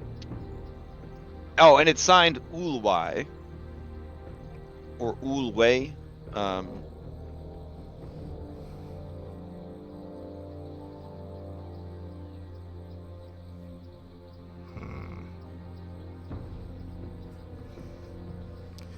Guy, as you are smelling this perfume, your hand starts to shake as you hold the letter. And those of you near Guy, you see that his eyes shift back to Guy's eyes, then they shift to Barnabas's eyes, then they shift to a multitude of other eyes, before finally shifting back into Saarvith's eyes. You okay? Oh. Appears that the handwriting is so good. There was a bard once that told me of poetry that it can make your hands shake. Is something wrong? Guy. Mm-hmm. What's going on in your head right now? I'm not sure. I'm happy you found this information. Oh. Guy. If we make it out of this, we should probably have a talk. But for right now, there's still a war singer on the loose. So let's hunt him down. We have easy access to the way we just came in through, right? I mean, I'm assuming you guys climbed the wall or went in the front door. I mean, you've been looking around. So, for example, you already looked in these barracks. This is where you found the letter. Was in here. Okay. And then you found the stuff in the chapel, which would be here. So yeah, I've kind of been just walking you through. You got the arrows from the tower over here. Yeah, so technically we're probably like in the middle courtyard of this whole place. Yeah. Yeah, I'd say right now, kind of regrouping in one of the courtyards would be good, or right outside the front door. Guy, I know you have your secrets, and that's okay. I don't blame you for keeping some, but they're interfering with things, making your life difficult. Let us know. I want to help you. I am unsure if this is a trick of magic or something more. One hobgoblin body did not get eaten. They tried to eat her, but they couldn't keep her down, and that is the Blood Priest. You find her chewed up body tossed back into the debris. When you ask the Gators why they didn't eat her, they explain to you, Orion, armor too strong.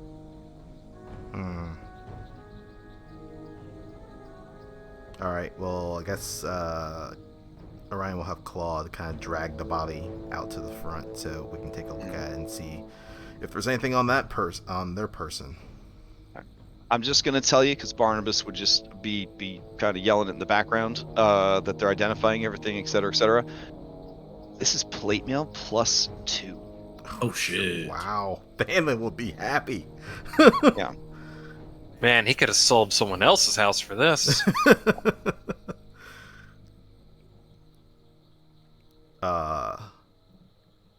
So I guess I'll add that to your treasure. Yeah. I did. Oh, somebody already did. Okay. I got you. Also, she has a holy symbol of the red hand, and it seems to be embellished with a lot of gems and such. It's worth 800 gold. What? What the fuck? Okay. I mean, you are familiar with the pay disparity between officers and enlisted, right? Yeah. In like okay. Like, officers have a lot of money and resources. Can I, as an action, attune to that bat ring, or does it not require attunement? I believe a ring of feather falling does require attunement. Let me check. I would assume it does, but that makes it kind of shitty. I think it's but like a let me see. one-time use thing for like per day or something. Is it? No, it's yeah, it requires attunement because it's always in effect. Oh, it's always in effect. Okay. Uh-huh. Then yeah, that Yeah, makes sense. unless anybody else wants that, I'd like to equip that for when I jump. Go for it. I don't plan on being on the air. Well, that may be too soon. There's a lot of large birds around here. All I'll right. find Are that you and drag it in my inventory. okay? Fair enough.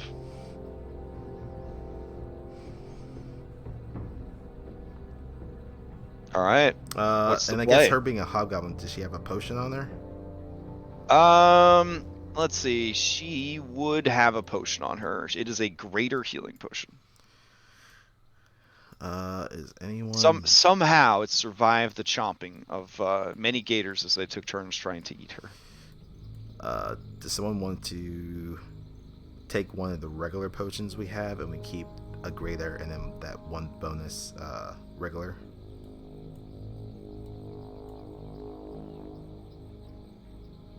Probably Guy, because you're still really fucked up. I actually can't find that ring of feather falling. Oh, all right. I'll add it to your sheet then. Thanks. If you were willing to give it to me, I'll take it. Well, I was saying, like, you drink a regular potion, so then in our chamber, we got one greater, one regular potion. In case something really bad Sure, happens. Are you carrying the rapier also? No. Or do you get that to Guy? Yeah, I did not take the rapier. I just have All the right, Guy. I will give you his +1 bow and his +1 rapier.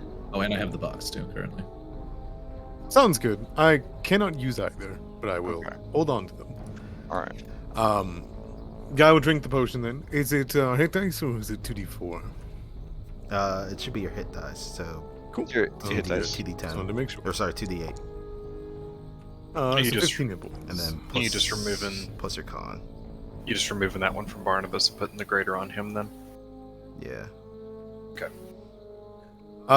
Guy will take the drink, almost snap out of it for a second, and as his eyes refocus, he is going to, as he moves to Jert, he's going to put the letter in his hands and say, "Smell this."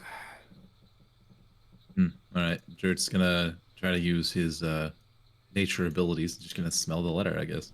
Okay. Jert, I don't know where Jert is at on the romance arousal spectrum, but it does stir something primal within you. Like it's almost like pheromones more than a perfume. Okay. Can I roll anything like an? Yeah, you can give me a knowledge. Nature would probably be good. Here we go. I can give you advantage on that since I smelled it earlier. Okay. So the two of you are in accord that wherever this smell came from, whether it's perfume or the scent of a creature or the ink that was used, there is low key some like magic to it, some charm magic. Yeah, Jert grimaces and holds the letter in his hand. You both know that there are many animals, but more than animals, there are many plant monsters that will use pheromones or pollen or spores to affect the minds of creatures.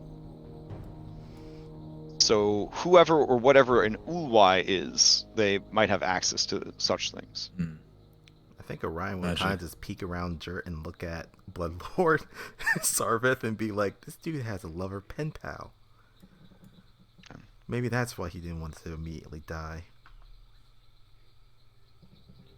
Maybe. Who does it smell like to you? Ooh. I guess I'll go back through the last 30 days in my head. Have I scented this before? I'm gonna say 30 think days. so. That's Yeah, possible. 30 days of smells in your head that you specifically would have been close enough to or interacted with. I'm gonna say that you don't really Yeah, I didn't know think so. know what he means by who does this smell like. Yeah, he kind of shrugs. I'm not a dog, but I'm pretty sure if I smelled it another time, I could find it. It'd be easier if we had someone who could track my scent better. I'm Go more ahead attracted and of give me tracks. go ahead and give me a perception, anyways. Okay. Can we What? assist him in that in any way? Or is Where's that just Jert? Where's Claude? He might Oh. recognize it. Mm. Okay, so everybody gathers around this letter. Everybody sniff. Unison. Okay. All right. So Orion and Jurt, can you hop into secret chat real quick? Oh shit. All Yeah. right, yeah. Whisper, whisper, whisper. It kind of smells like Guy.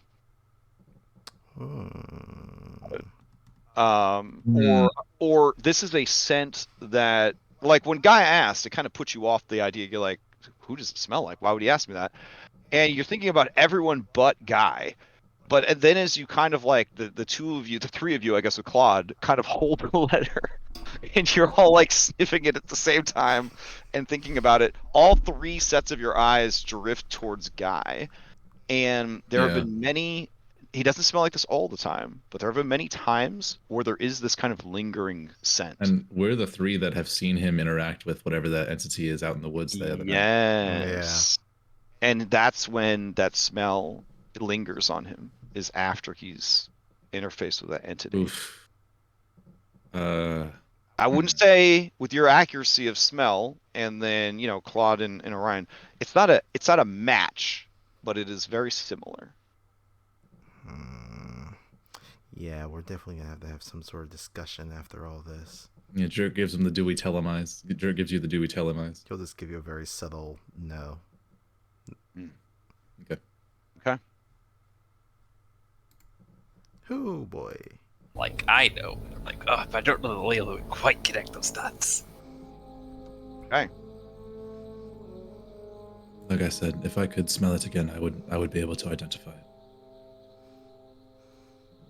Then I'll be taking it back. I don't think that's a good idea, the way it makes you shake. Yeah, it did something with your eyes. I don't ask for much, do I? No. You asked us to... never mind, I'm not going to bring it up. No, you don't. Guy, We can't have you unfocused. will you look at me for a second? He'd look over him, and you notice his eyes are different before they'd snap back, and would look into yours. And almost instinctually, you notice that he mimics your posture and steals your eyes. Guy, will you look at me for a second? He takes a breath, and his eyes turn mint green.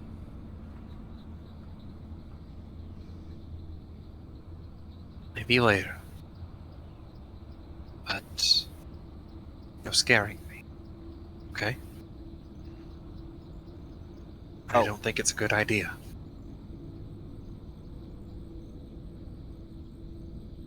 Fine.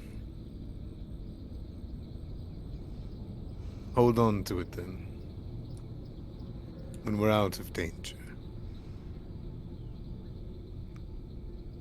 Let's find this war singer, put an end to them, and then we can talk about what we need to do. Yeah, there's a lot we have to talk about. A lot. But, alright. We need to deal with the ruins of Rhest first. So speaking of the ruins, you guys did your walkthrough, and then you kind of stood back outside to kind of get a sense of what to do next. You smell it first, and then you see it. Two twin plumes of black smoke rising up from the different windows and doors of the chapel and the ruins of the southeast barracks. We should move. Guy will jump over the wall and stealth and make his way up. All right, fair enough. Colin and Ryan are just gonna run out from the front side and circle around.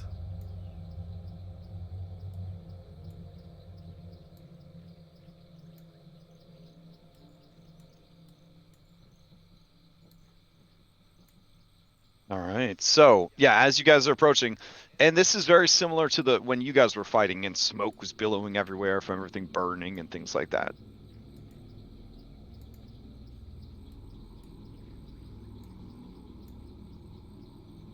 All right. I could fast travel you guys to one of the staircases if you are interested in going below. I'm already there, but if you want to Mhm. hero stack us, for sure. This was All right, the so other. you going down the southeast stairs or the chapel stairs? Either or, whichever one the party wants. Okay. You guys went down the way that we first came, because that's where the eggs are, and see how they're doing? Or do you guys want to go down the other way, the way that we came up? I think we know wanna how the check on the eggs lizard. are, because the. If we want to check on the lizard folk- folk, I'm sorry. that's where they would go first, right? Mm-hmm. Okay, so you're going through the chapel. Chapel one, yeah. All right, here I can. You're probably right, Ryan. I'll just drag you guys down there real quick. Yeah, because the lizard folk went through the. I think it was the front chapel entrance, because that's where the black spawn eggs were immediately, and then they started wailing because they saw what the hell's going on. All right, downstairs you see the ruptured, I don't know, chrysalis. Guys in the wall. My bad. You see the ruptured chrysalis have all but melted away into sort of a black oil. Jert, you know that many lizard folk came this way during the attack. Many lizard folk came this way during the attack. The whole room is kind of choked with smoke a bit, and it seems to be coming from the door to the southwest. Yep, over here. I will continue moving if that lizard folk isn't real. Which lizard folk? Oh yeah, my bad. That lizard folk is not real. Correct. That's what I had assumed. Yeah. Guy will move up. He's stealthing. Check his corners and continue moving.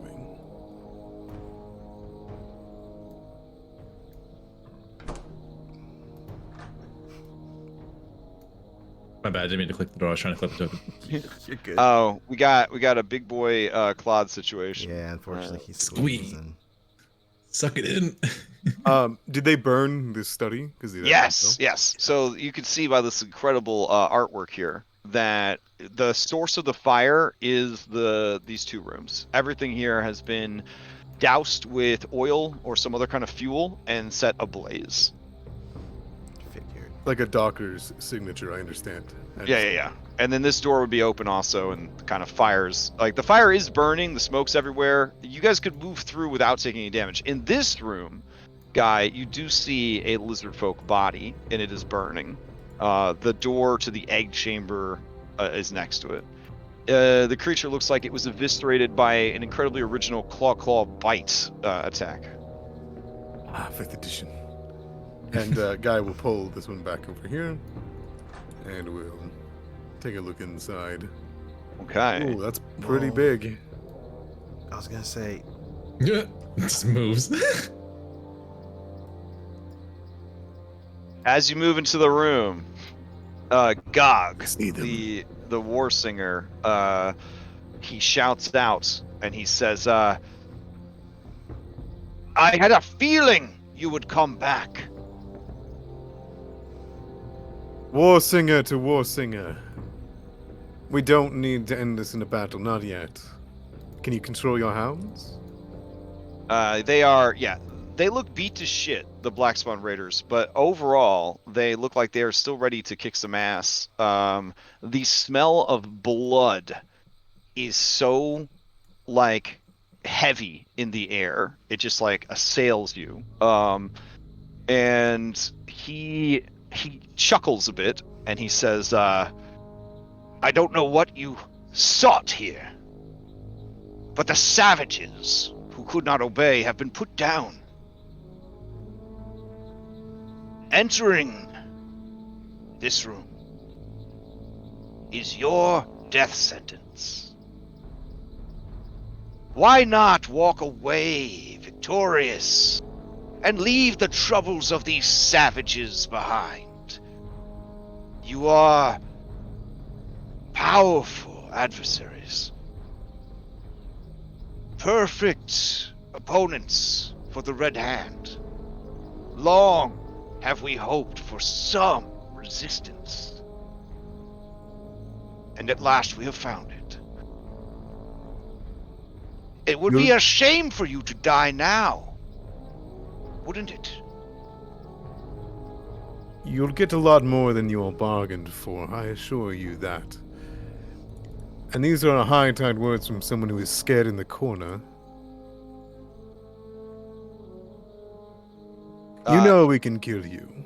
He We smiles. have already dealt with the Bloodlord. I don't assume you're as powerful as Koth, otherwise you'd already have a title.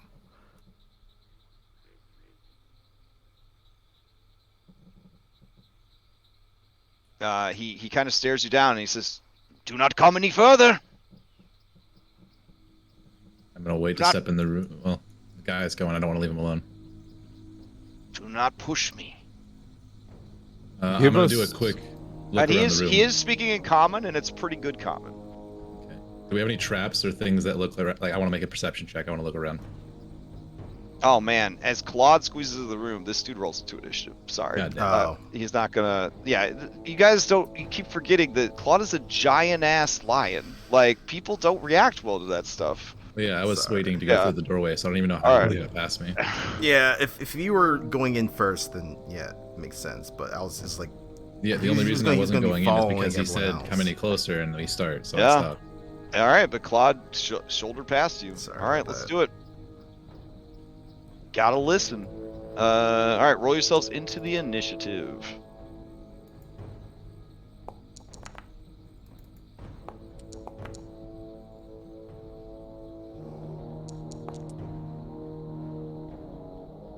Oh, Layla.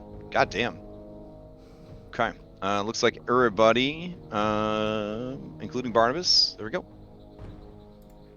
Dude, if then like an explosion trap or some shit goes off in this doorway, I'm gonna fucking lose it. my bad. You're gonna send me. Well, okay.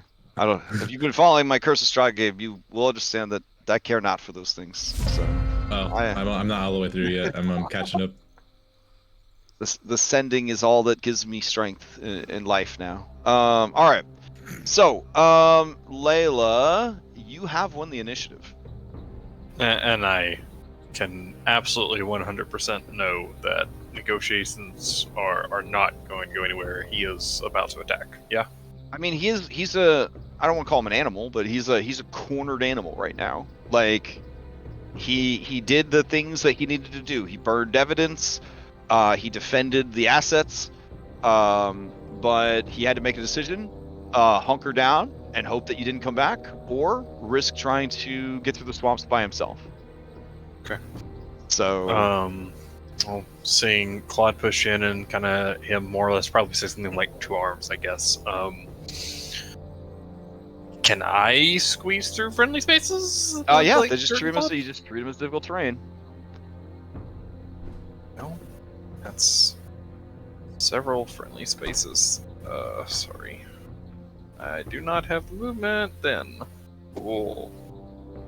Alright, I just will prepare, if I can see him, to produce flame.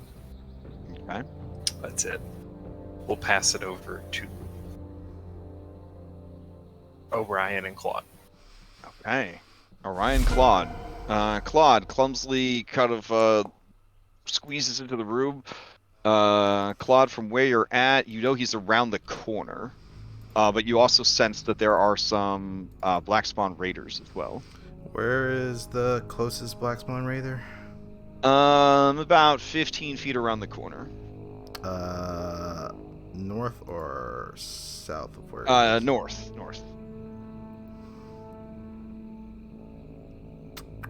With Claude's senses, his smell and everything, he knows that they are to the south and to the north. I think Orion's going to tell him to go to the south to try and keep at least this area. Okay. Okay, so he sees one here. Hmm. So that was. Oh wait. 20 feet of movement to get down to here. Okay. He's just going to.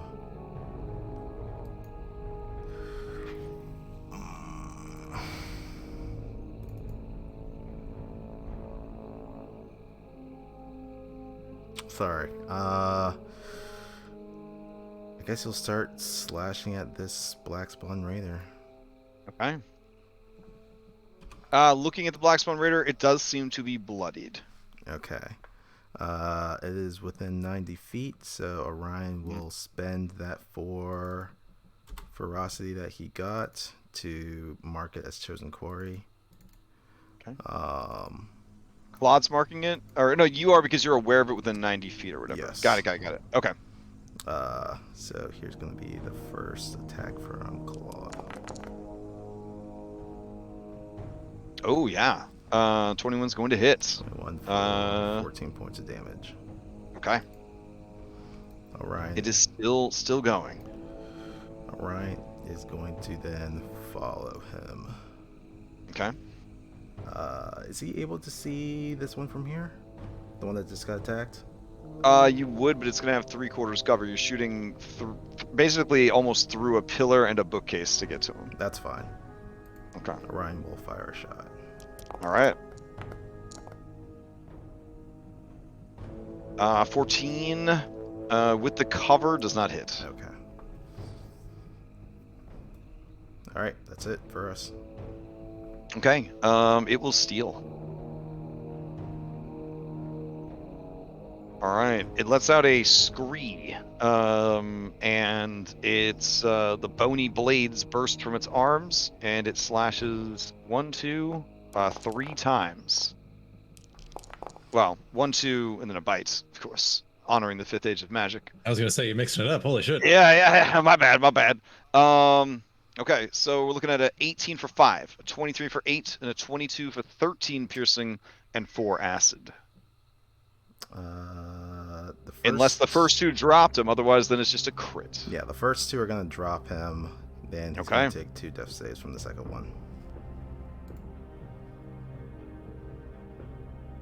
All right. In perfect common, Warsinger Gog calls out and says, "Why would you choose death? Why do we all have to die here? But I suppose, in the end, it all comes down to blood, doesn't it? It always ends in blood."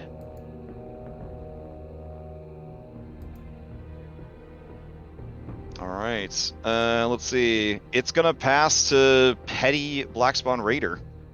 So when we killed the Blood Priest and she died, she still had control of initiative. So does that mean that Orion? Oh no, because it's his turn. Yeah, Fuck, Orion never went, mind. yeah. He can't see as he already went. Damn.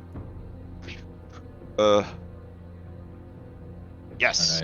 All right. All right. It's gonna pass to Pretty Blackspawn Raider. Blackspawn Raider is going to shriek, and let's see, your difficult terrain. It has good strength. It has a little bit of fly speed. This ain't 1 D&D. Orion, it'll launch itself over Claude to attack you. Here we go. 1, 2, and 3.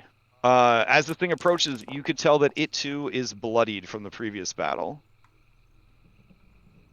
Oh my god. So Orion, you're looking at 19 for 6, 22 for 9, and a nat 20 for 18 piercing and 27 acid. What the fuck? That drops Orion. Shit. Okay.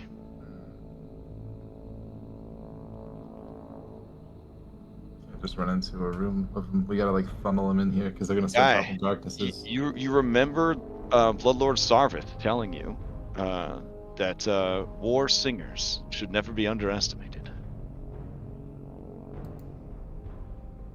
Not even the worst thing is doing it though. It's these goddamn creatures. Right. Okay. Then it will.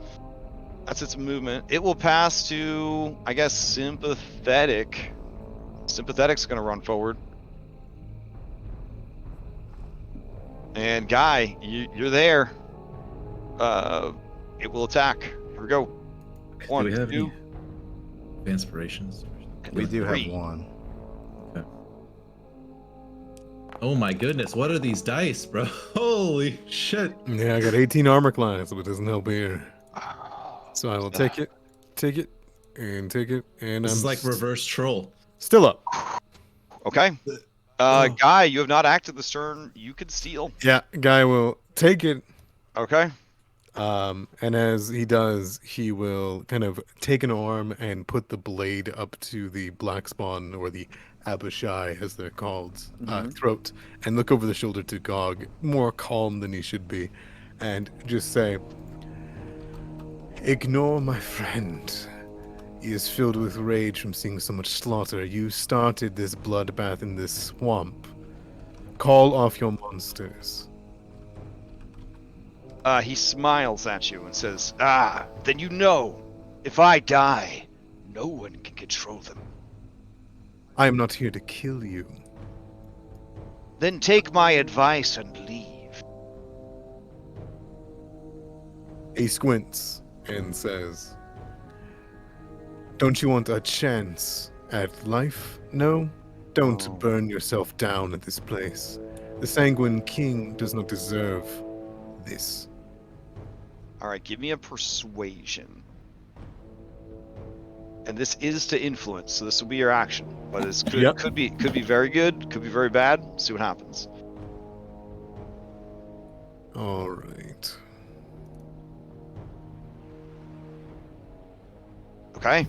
He even with disadvantage, his eyes shift to his left, and he says, "Allow me to leave, and then these beasts will follow me. You can have the dead and the eggs. They are of no use to us anymore anyways." Guy shifts his eyes down to Orion about to be slaughtered, laying on the ground, and then looks back to Jert and just looking for a confirmation. Jert nods and looks directly down at the ground. He does his keen mind tracker. He's going to start looking around and make sure he can find these guys wherever they go, but he's not going to engage them in combat. He lowers his weapons. Huh? Guy will retract the blade from his gauntlet and will shove the Abishai back like a misbehaving dog. All right, it goes to kill you, but then looks back at Gog as if Gog is somehow telling it not to. Yeah, and you see Guy does not go to defend himself, staring at his Gog, trusting his own silver tongue. All right, the two bards who both have a three-letter name that starts with G stare each other down. All right, and you pass to him? I'll pass to him, yeah. All right, he is going to. Let's see. And then they kiss. Whoa! Send me that fan fiction later. All right. All right. He is going to. All right. He's going to move. Item interaction. Open a door. And then he's going to try to make for the stairs. Okay. He will pass play to Barnabas, who's probably pretty pissed about this. Yeah. Yeah. But also pretty happy because all the stuff's burning, but also pretty pissed. You got this, Lex? You want to take with Barnabas? Sure. But yeah, I don't know if he's gonna do anything. Quite honestly. I think he'll push ahead and get ready. Yeah, he'll Just in ready case- he'll yeah. ready to Yeah, fire so- off Eldritch Blast because I'm assuming Hex is gone. His by hex now. is down. Yeah. Yeah. So Okay. he'll ready his finger gun Eldritch Blast. All right. Just in case anything pops off. All right. You can pass to the last Black Spawn Raider or to Church. Definitely the Black Yeah, Spawn Raider. pass to the Raider. Okay. This Black Spawn Raider,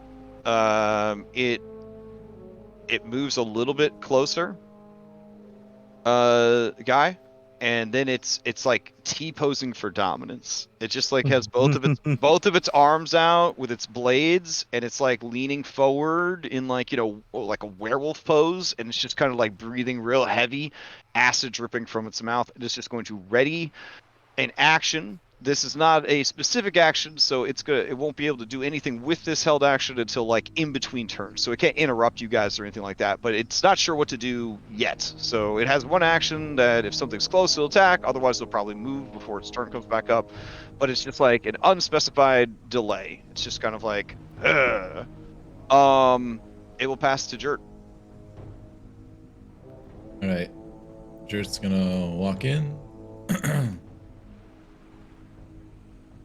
And he looks at the guy. Should I go for Ryan now? He nods and says, "Don't get too close to them." Okay. We're gonna give the Abishai a wide berth. Can I squeeze through this square here and get in here, or no? You're gonna try to get through the pillar and the bookcase. Or actually, he's just down here. I'll just go here. It's fine. Okay. I thought he was in there. I just didn't see him. Didn't look with my eyes. Yeah, you see his rotund body just laying there on the ground. Yeah. All them sweet rolls. Oh, did he like when he died? Like instead of gold rings, a couple sweet rolls from. Oh yeah, for sure. Yeah, Jert pockets one of those, 100%. Yeah. They're definitely stale. And then he. Oh. We've been away from Drellin's Ferry for so long. in the middle of sweet rolls and rings, there is a food, donuts. Like, it just makes sense. All right. This is an idea I just had. He's dead, right? Like, or dying, rather? Oh, yeah, he is dying. Where's the bow? Oh. I mean, it would be raw. It would be dropped in his space, because you drop anything you're holding when you get dropped. I pick it up and I toss it over to Guy. Damn. Guy would away catch from him. You're seeing what it's doing to him, don't you? Guy nods. Guy, immediately you feel more hateful, just by touching it, just by holding it. Did Jert feel that too when he passed it over? Yeah. I mean, Jert's a ranger. He's kind of always a little hateful. Yeah. But yeah, you definitely felt a familiar hatred. Okay. The hatred that rangers use to essentially control their adrenaline and heighten their senses and things like that. Okay. And then he's gonna hold I mean, that's item interaction. Does tossing it take my action? Yeah, I mean, technically, I guess it would, yeah. But okay, then I can't heal him this round. I guess Jert just looks like he's getting ready to prepare to cast a spell with his last spell. Who do you pass to going to the next round? I guess we let God keep leaving, right? Okay. Yeah. So you pass to him. He's gonna roll upstairs and try to roll out. Roll out.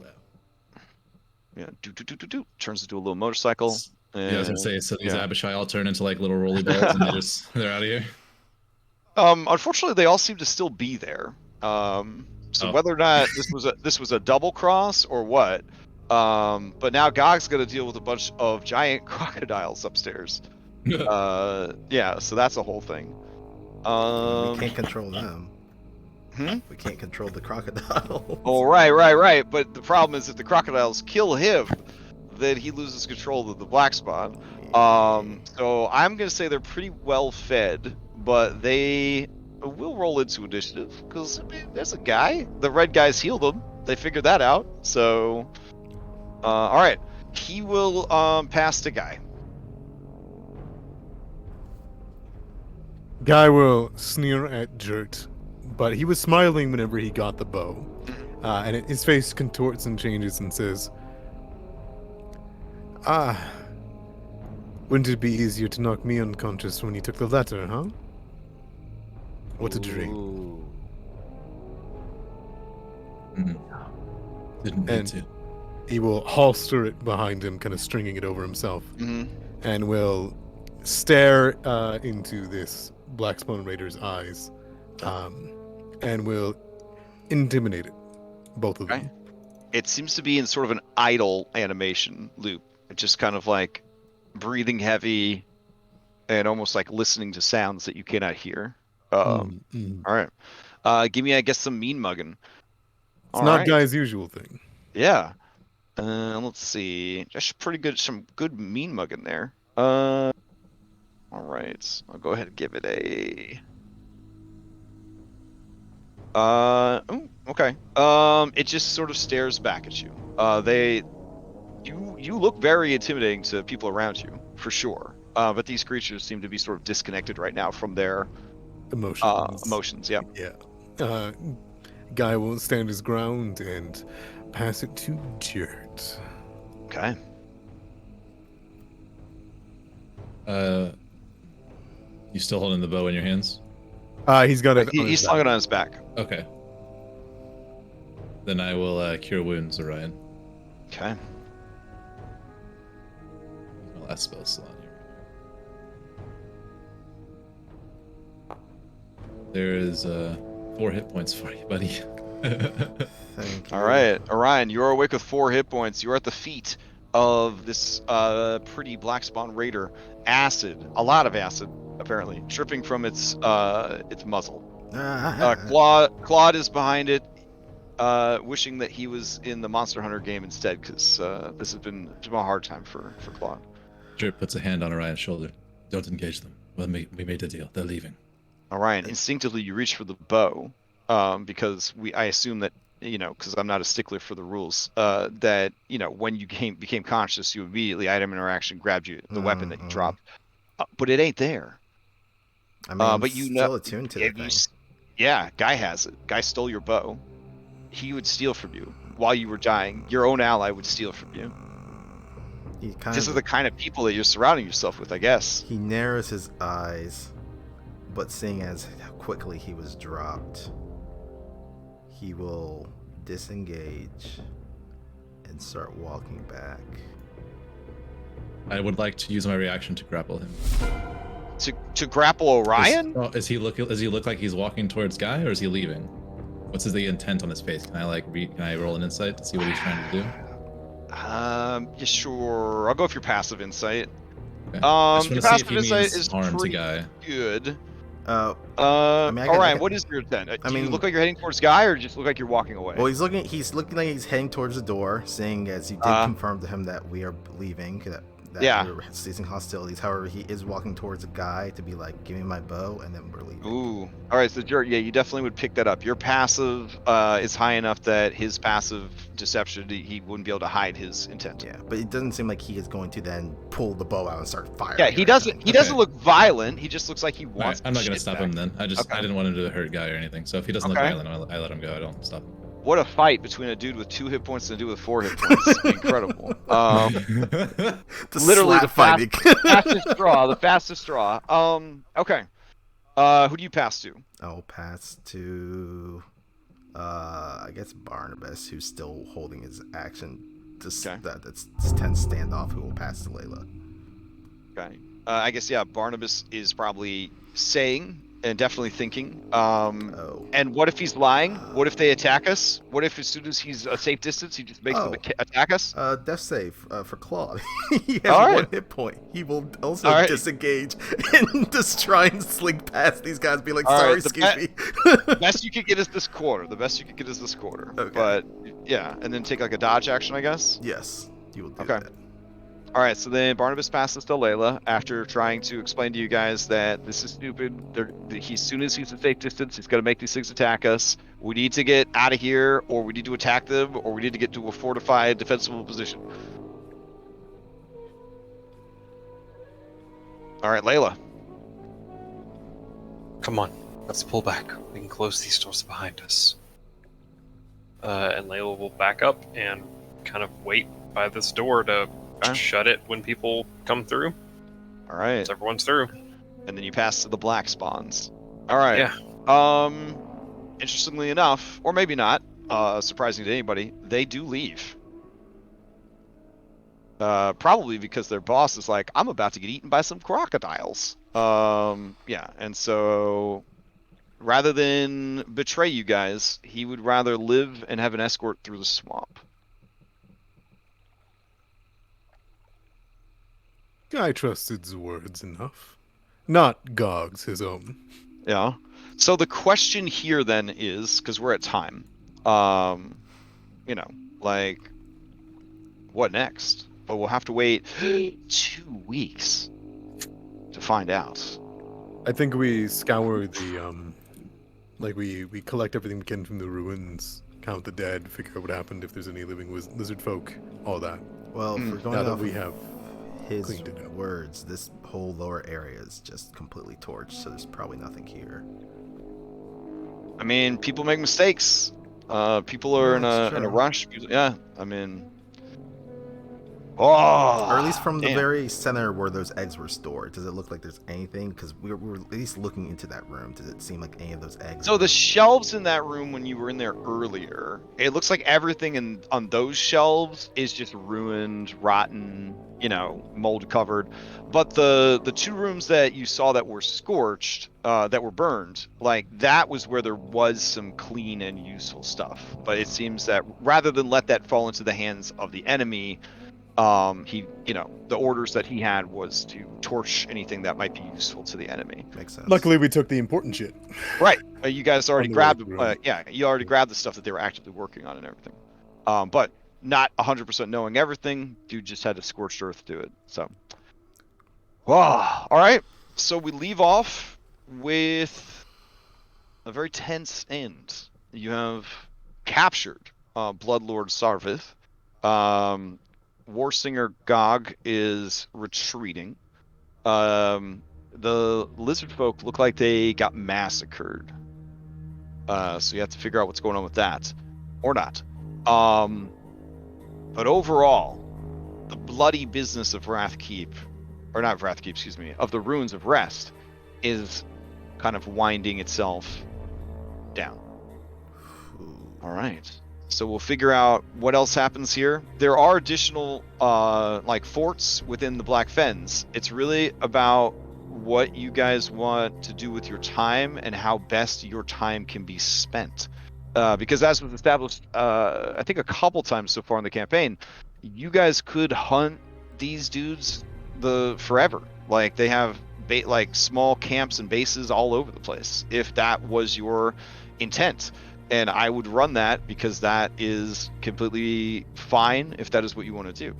But it's one of those situations where how best are your skills and your talents and resources and knowledges being used in the time you have left?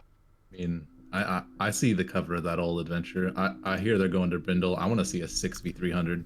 I was gonna say, we got info from Saarvith. He said that they've set up camps looking at all of our different cities, so we probably should take that information to someone who can do something about that. We also have the Ghost Lord's phylactery. Yeah, that's a hell of a bargaining chip. I think Starsinger would love to see that. That's what I was gonna say. Yeah. I think we might end up with a lot more elves than we intended. Oh, he left something behind? Let this motherfucker know. So you have 2 weeks to kind of think about what to do next and where best your resources should be spent. And all right. So quick announcements. Running a game tonight, but that's not going to be streamed. Tomorrow morning, we continue Curse of Strahd Daybreak.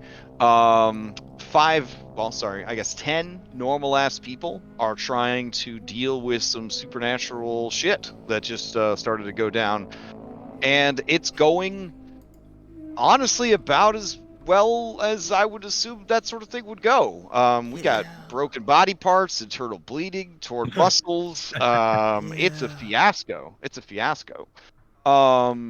And yeah, so we've got people turning on each other. We got people contemplating betrayals. It's horror movie vibes for days. It's a thing. Sunday night we got Mythic Odyssey. They are continuing their work in the land of Themis, trying to liberate the Amazon people, etc., etc. Monday night we got Odyssey Prime. They continue their planeswalking adventure in the post game high level content. If you doubt that it is high level content, trust me, they are doing some things that, this is doing some very high level stuff. Also on Monday, adventure comes out called Taken by the Krampus. It's about rescuing some high profile children from the actual Krampus. And so it's a little bit of a Feywild adventure. and that comes out Monday. It's partnered with Heroic Maps, so there is a beautiful map that goes with the adventure. You can buy them as a discount bundle. I think we're releasing on the 5th because it's Krampus Day. And so you can definitely go and pick that up. If you're on my Patreon, you get the adventure for free, and then like a huge discount code for the associated map. If you're playing IRL, I don't even know if you need the map, but because it's kind of, unless you got a digital tabletop or something. But I'm pretty proud of this adventure. I like Krampus. This is my 3rd Krampus adventure, but my first one that I've ever published.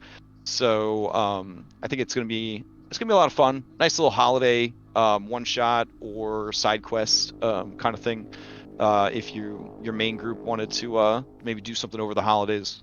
So yeah. And then Tuesday, I'm running that adventure. So if you're interested in playing in that adventure, if I can get at least 4 people to donate some money to Extra Life, we will go ahead and run it. If you participate in the adventure, you get a copy of the adventure.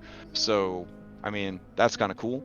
And then Wednesday, Monster Hunter continues. Thursday, Curse of Strahd Nightfall continues. Friday, Rime of the Frost Maiden with Orpheus continues, and Dom and I will not be vodcasting this coming Friday because I got a bunch of family coming in for the holidays. Saturday we don't have a game because holidays, and then that's the week coming up, so we will not be playing for 2 weeks. So I hope everybody stays safe and healthy over this month of December. Does anybody have any shouts, anything that they want to mention before we adjourn? Thanks for playing, y'all. All right. Pretty stressful. I apologize for the ending there.